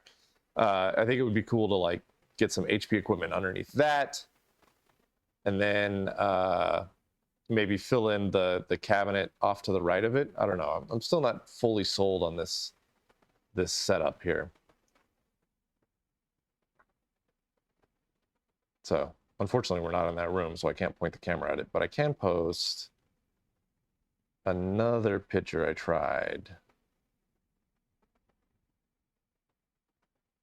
So I was curious what it looked like with the Spectronic closer to the G15 and directly underneath the UE1, but it sticks out a little far from the wall, so it makes the G15 feel kind of cornered in. So I think the other, I'll post it again, so that way you don't have to scroll back and forth a bunch here. So that way the two pictures are side by side. So I think having the Spectronic closer to the door and then like a skinnier shelving unit or something underneath the UE1 makes a better flow into the G15. Yeah. But now there's like plenty of space for me to bring HP equipment in. And then if the Centurion comes over here, I mean, that opens up a huge amount of space where I could actually maybe even set up like a workbench. So that way I'm not like having to pull a table out and put a table up and, you know, maybe set up a workbench with like a proper space for the nice oscilloscope and stuff like that. So I've been playing around with ideas about what to set up. I might move the 1144 away from the. Right now, the 1144 is right next to the cabinet for the OJ. I might move it away, put a table between the two, and then move the rainbow onto the table. So that way you don't have to stand to like use the rainbow. I think that could be a nice continuation, because I do want to have the OJ ultimately feed into the 1144. So I kind of want that to be like a continuous U from OJ to 1144. And then having the rainbow on a table or something. I don't know. Getting the Centurion over here, I think, would be the first step. And then we'll see how much space. I mean, I think that's going to open up a colossal amount of space in that room. The Centurion is freaking huge. How far away are you from the other building? If you were to draw a straight line, like where I'm currently sitting is maybe 12 feet away. Oh, okay. Yeah, it's just like, it's like right there. Like the Centurion, like I think the Centurion, the back of the Centurion is probably 12 feet from where I am right now. Got it. It's just got to come out the door, around the corner, in through this door and into here. And the Phoenix cabinet and the main cabinet have a whole bunch of ribbon cables going in between them that are a giant pain in the butt. So it would be nice if I could move those two cabinets at the same time. So I don't know if we're going to be able to do that. The printer weighs 9 million pounds. So that one's going to be fun to move and doesn't have any wheels. Just And the NCR? Just don't do what I did and forget the head locking pins in the Phoenix. Well, the Phoenix has already crashed. I'm not too worried about it. But for the Hawks, the two Hawks, I'll definitely lock the heads. And I think the Phoenix might already actually be locked. We may have locked it after we crashed it. Yeah. The NCR is never going to move because it's too damn heavy. Yeah, no, the NCR is staying in there, right? Because the NCR is more of an active project.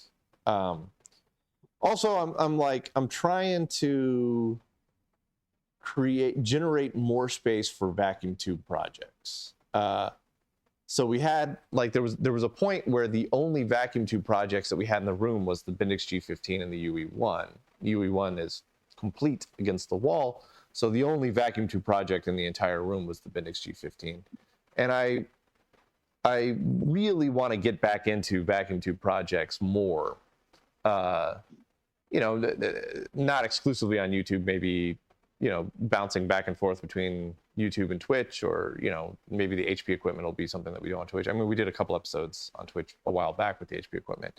But I really kind of want to expand the vacuum tube project. So we got the NCR in, which is a nice vacuum tube project.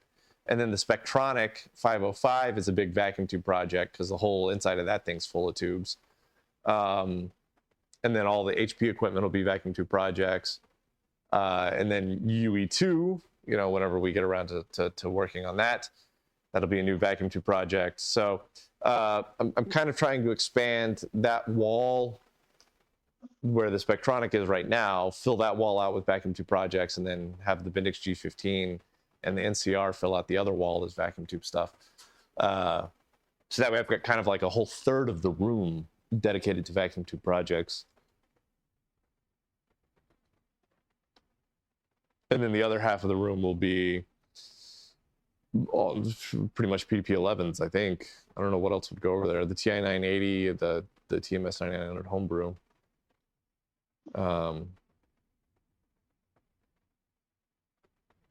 Yeah. But I mean, the TMS 9900 homebrew is probably going to come in here once it's complete to make space for something else. I don't know. Anyways, that's further down in the future. The Centurion, though, I think will look really good in here. And it frees up so much space over there.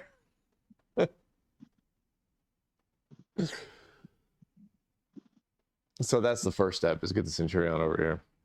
Well, the first step was get the car in here and the LGP21. And I think that absolutely crushed it. I think it looks really great over there.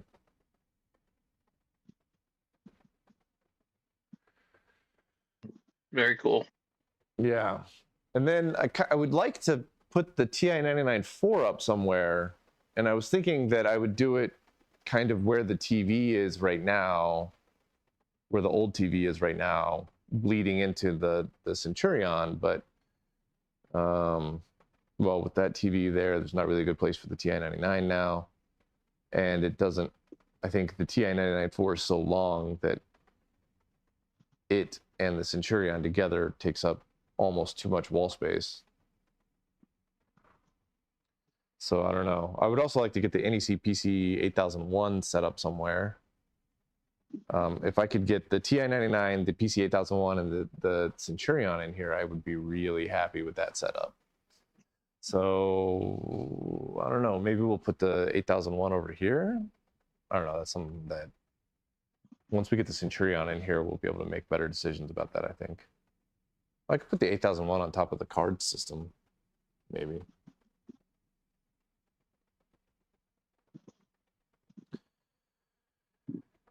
Yeah. The 99, I would love to get the 99.4 set up a little more permanently, though, because it's so ludicrous.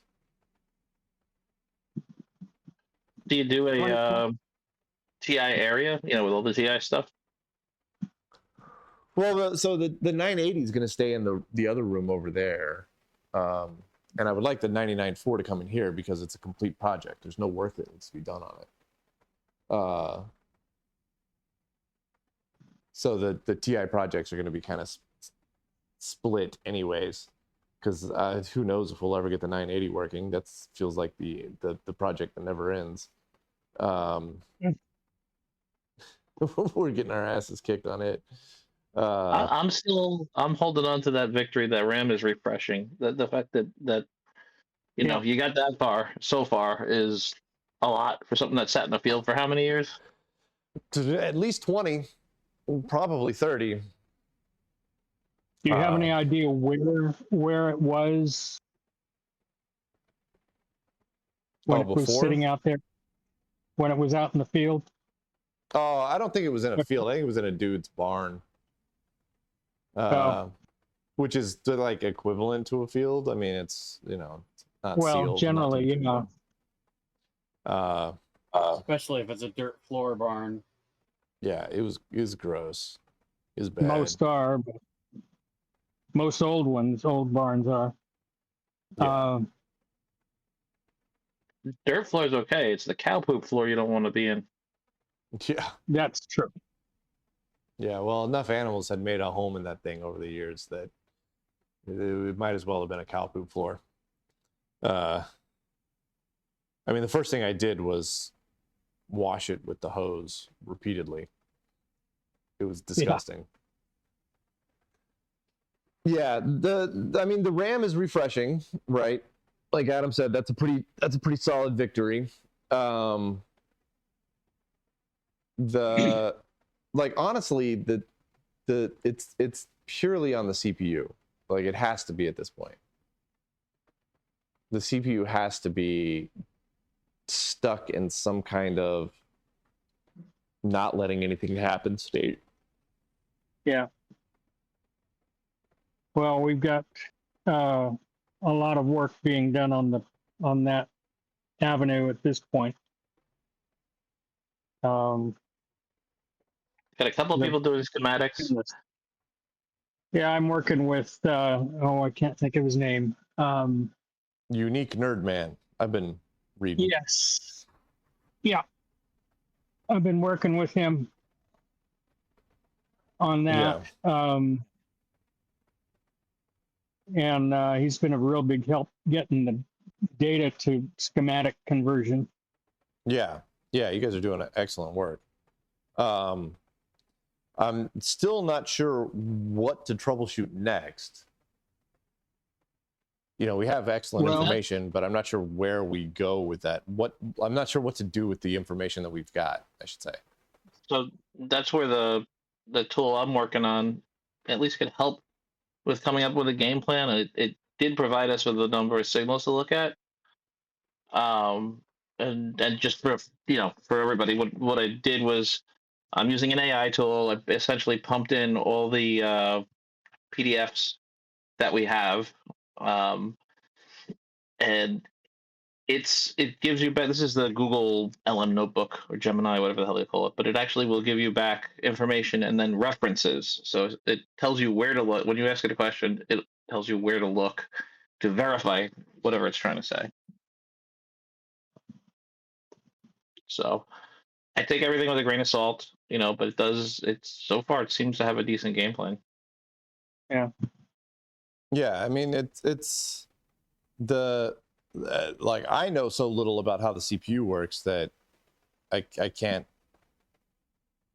be like, when we see this state of affairs, we need to be looking in this general area. So having anything that's like, hey, you've got this current problem, look in this region, which is going to be which at that point in time we go to the schematics that Unique Nerdman and Tom are working on, and we go, okay, that's in this general area here. We got these ICs that we need to look at, so we just check for squigglies or whatever on those. I mean, eventually we'll find a smoking gun, but it's definitely going to be on the arithmetic boards. Yeah. The hard part's going to be getting to the signals, because it'll spit out signals to look at, but some of those just aren't easily reached. I think a lot of the information though is in that, I forget which one of the V8 manuals is one that's all text and some diagrams. That's the one where it actually it's weird the way TI wrote the documentation, but if you even just sit down and read that, it gives you a ton of help. But you got to be reading it with that open and the schematic open for it to make sense. And that means that you got to have like 2 or 3 screens going. Yeah. Well, that's what you guys are for. That's why we all get together with like 15 screens, and we all yell ideas at each other. Well, I've got 4 screens here, but it gets crowded. Ugh, all right. Dang, I am fading fast. It's not even 1:30 yet. Usually we make it to 1:30. But we kind of finished up all the heavy lifting that we wanted to do here. So I think we'll call it a night about 10, 20 minutes earlier than normal. I'm quite happy with how this is coming together. I've got a lot more filming to do with it tomorrow. I've got to film a closing for this episode, and I was kind of waiting to get this part done. And I gotta edit the video. I'm so screwed tomorrow. But yeah, I'm quite happy. Next week we'll be back in our normal room, working on 980 or working on something else. I don't know, whatever strikes our fancy. We'll see how things are going next weekend. At some point in time, I'm gonna have to disappear for a week. So once Mom comes home and we're happy that she's stable, Mike and I are going to load up and head up to Ohio to rescue a couple of spectrometers up there. But we don't know when that is. But when that does happen, we'll skip that week, whatever week that ends up being, for the thing here, because we're going to be, that's like a 2-day drive there, a 2-day drive back, and probably 2 days there. So it will be 6-7 days total. So that'll definitely overlap with one of our streaming days. So we'll skip that one. But we don't know when that's going to be yet. Hopefully soon, because we need to go get it. We need to go get that stuff from it's at a university up there. Can you tell us a little bit about the new spectrometers? Oh, they're just they're just BOMEMs. Like I've got a DA3 and a DA8. We're not rescuing them for me. We're rescuing them for his business. So yeah, Mike's business is providing support for the BOMEM DA series of spectrometer that BOMEM themselves have stopped supporting. They sunset that whole division. So now whenever somebody has a BOMEM spectrometer that they're still using, and I mean there's like hundreds of people out there that are still using these things for like real deal legitimate research. Whenever they have a problem and they call BOMEM goes, call this guy, and they give him Mike's number. That's good. That's good. So he's probably got 4 or 5 DA3s, a couple of maybe 2 DA8s in storage that he uses as parts machines and for keeping everybody else's going. And up in Ohio, that's an old customer of his that is decommissioning the lab. And so there's a DA8 and a DA3 up there that we're going to go rescue and get the computers with them as well, which should both be XP machines by that time.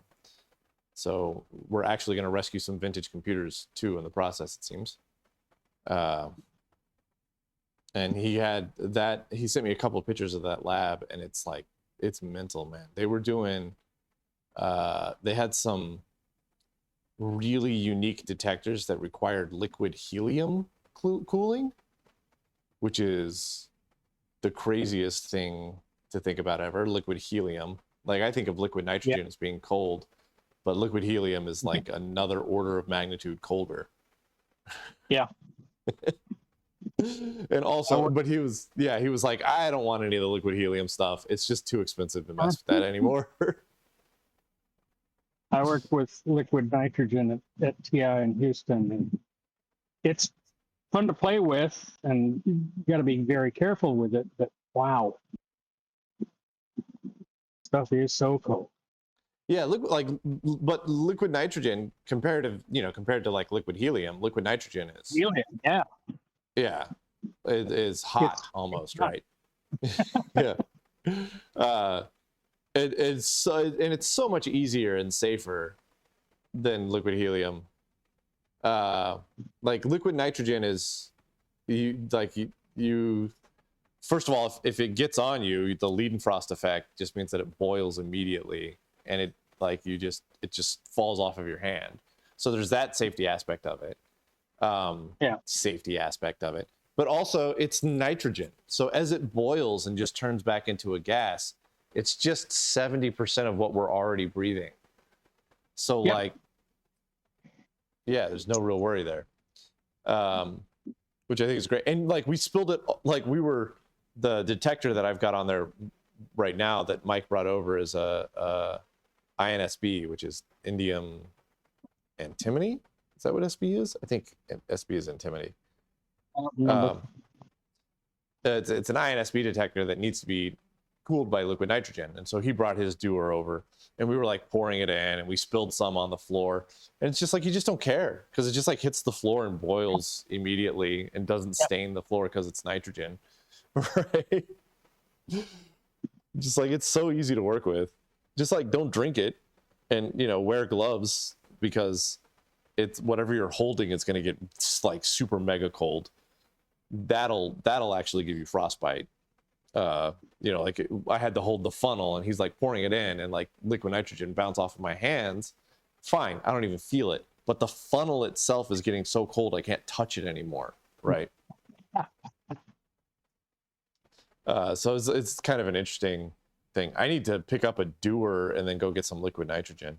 I'm pretty sure there's a company in Stephenville that I can get them from. If not, I can make an hour trek up to Granbury or somewhere. I'm sure somebody's got some around here somewhere. Back at the college I went to had a giant, like 30-foot long liquid helium tank, and I didn't know it at the time. I found out a couple years later. They have a tandem Van de Graaff generator and a linear accelerator kind of underground there. Oh, that's cool. It's essentially the training ground for the folks who are heading over to Brookhaven Labs, which is right down the road. But they have the control systems on that was all PDP-8s and the PDP-11s way back when. Well, I really want to build I want to build a scale model. Nah, that's not even the right term. I want to build an homage to the Super Kamio Konde in Japan, which is the neutrino detector that's like buried underneath a mountain that's just full of photomultiplier tubes. But I want to see, like, if I put a handful of photomultiplier tubes looking into a tank of water, and I completely seal that from all light, will I be able to pick up cosmic rays that are like passing through that?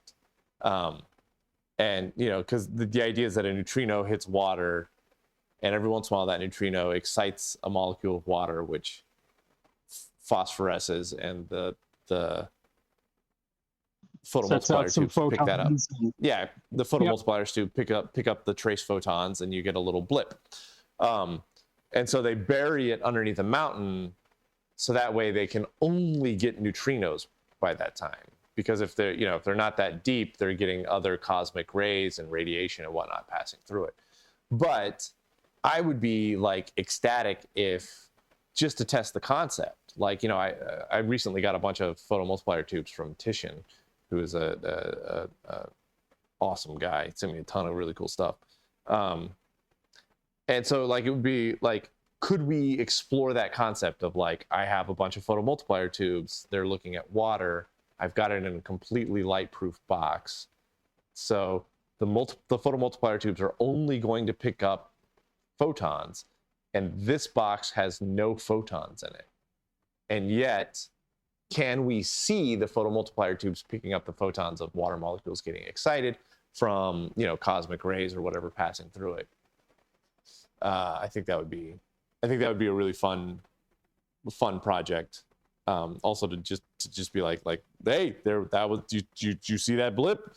That was something from the sun, Yeah.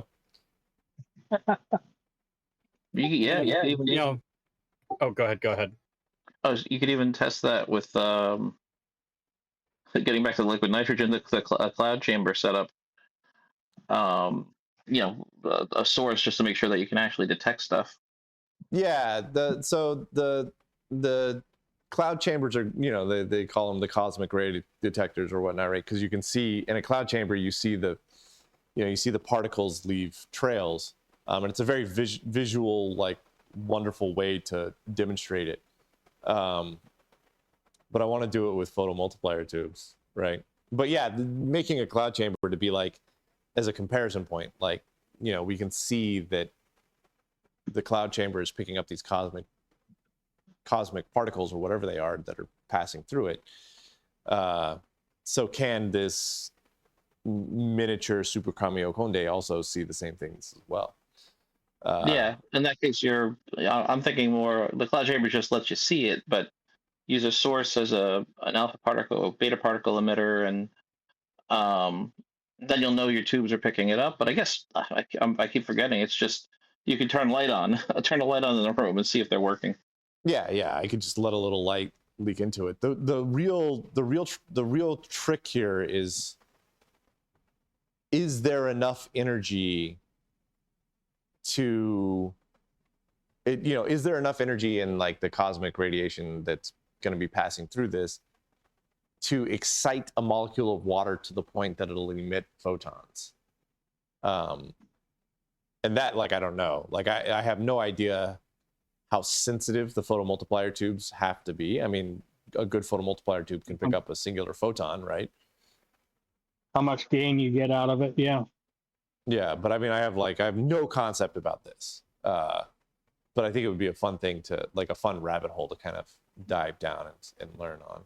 Yeah. Also, I think This is the Super Kamiokonde is like a really cool experiment that they're doing. I mean, it's like the only neutrino detector in the only proper real neutrino detector in the world. I guess CERN has a neutrino detector built around the detection parts. The Atlas project has a neutrino detector on it. But that's not picking This up is the like thing you're thinking of, right? Sorry. You on, where'd this go? Oh, Discord chat. It's just a giant array of photomultiplier tubes in Japan. Yeah, that thing. Yeah, they fill that up with water.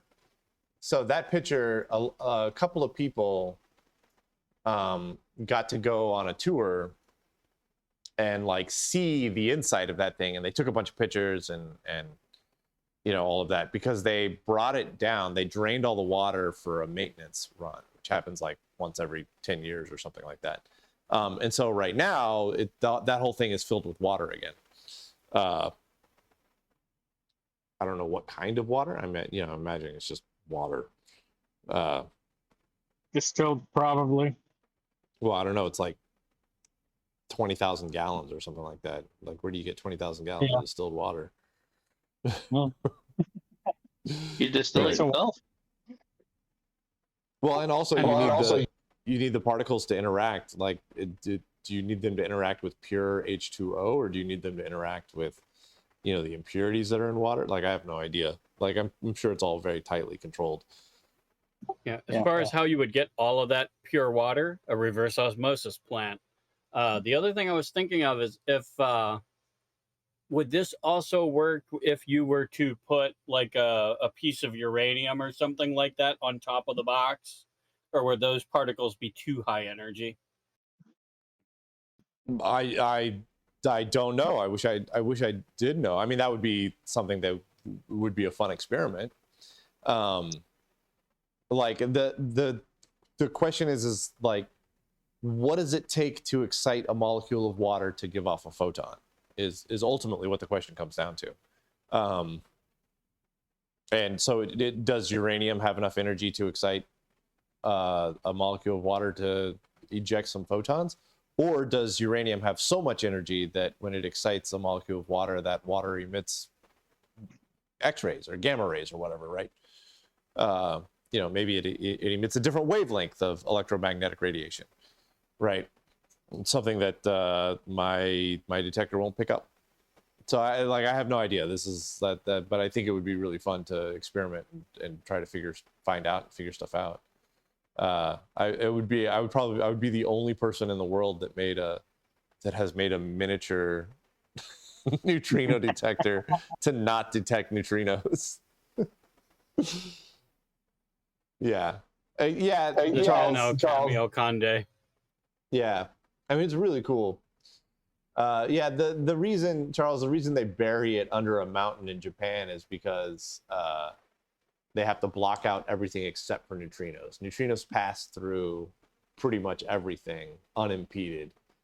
And so they bury it so deep with so much rock around them that the only thing that can make it to the tank is a neutrino at that point. but I'm obviously not going to dig a dig a giant hole and bury this thing under the earth. I would like to just like set it on the desk and then have that going into a vintage computer of some kind that's detecting the blips and maybe graphing them out or tracing them out or saying giving us a spreadsheet or something, right? I think it would be really neat. That's a project that's been rattling around up in the old brain cage. So maybe someday we'll get around to that. Yeah. All right. That's that got Now us pretty 10 late. minutes. Or 4 minutes. Yeah. All right. I'm gonna call it here, guys. Thank you all for watching me move heavy stuff around, and we'll see you next week.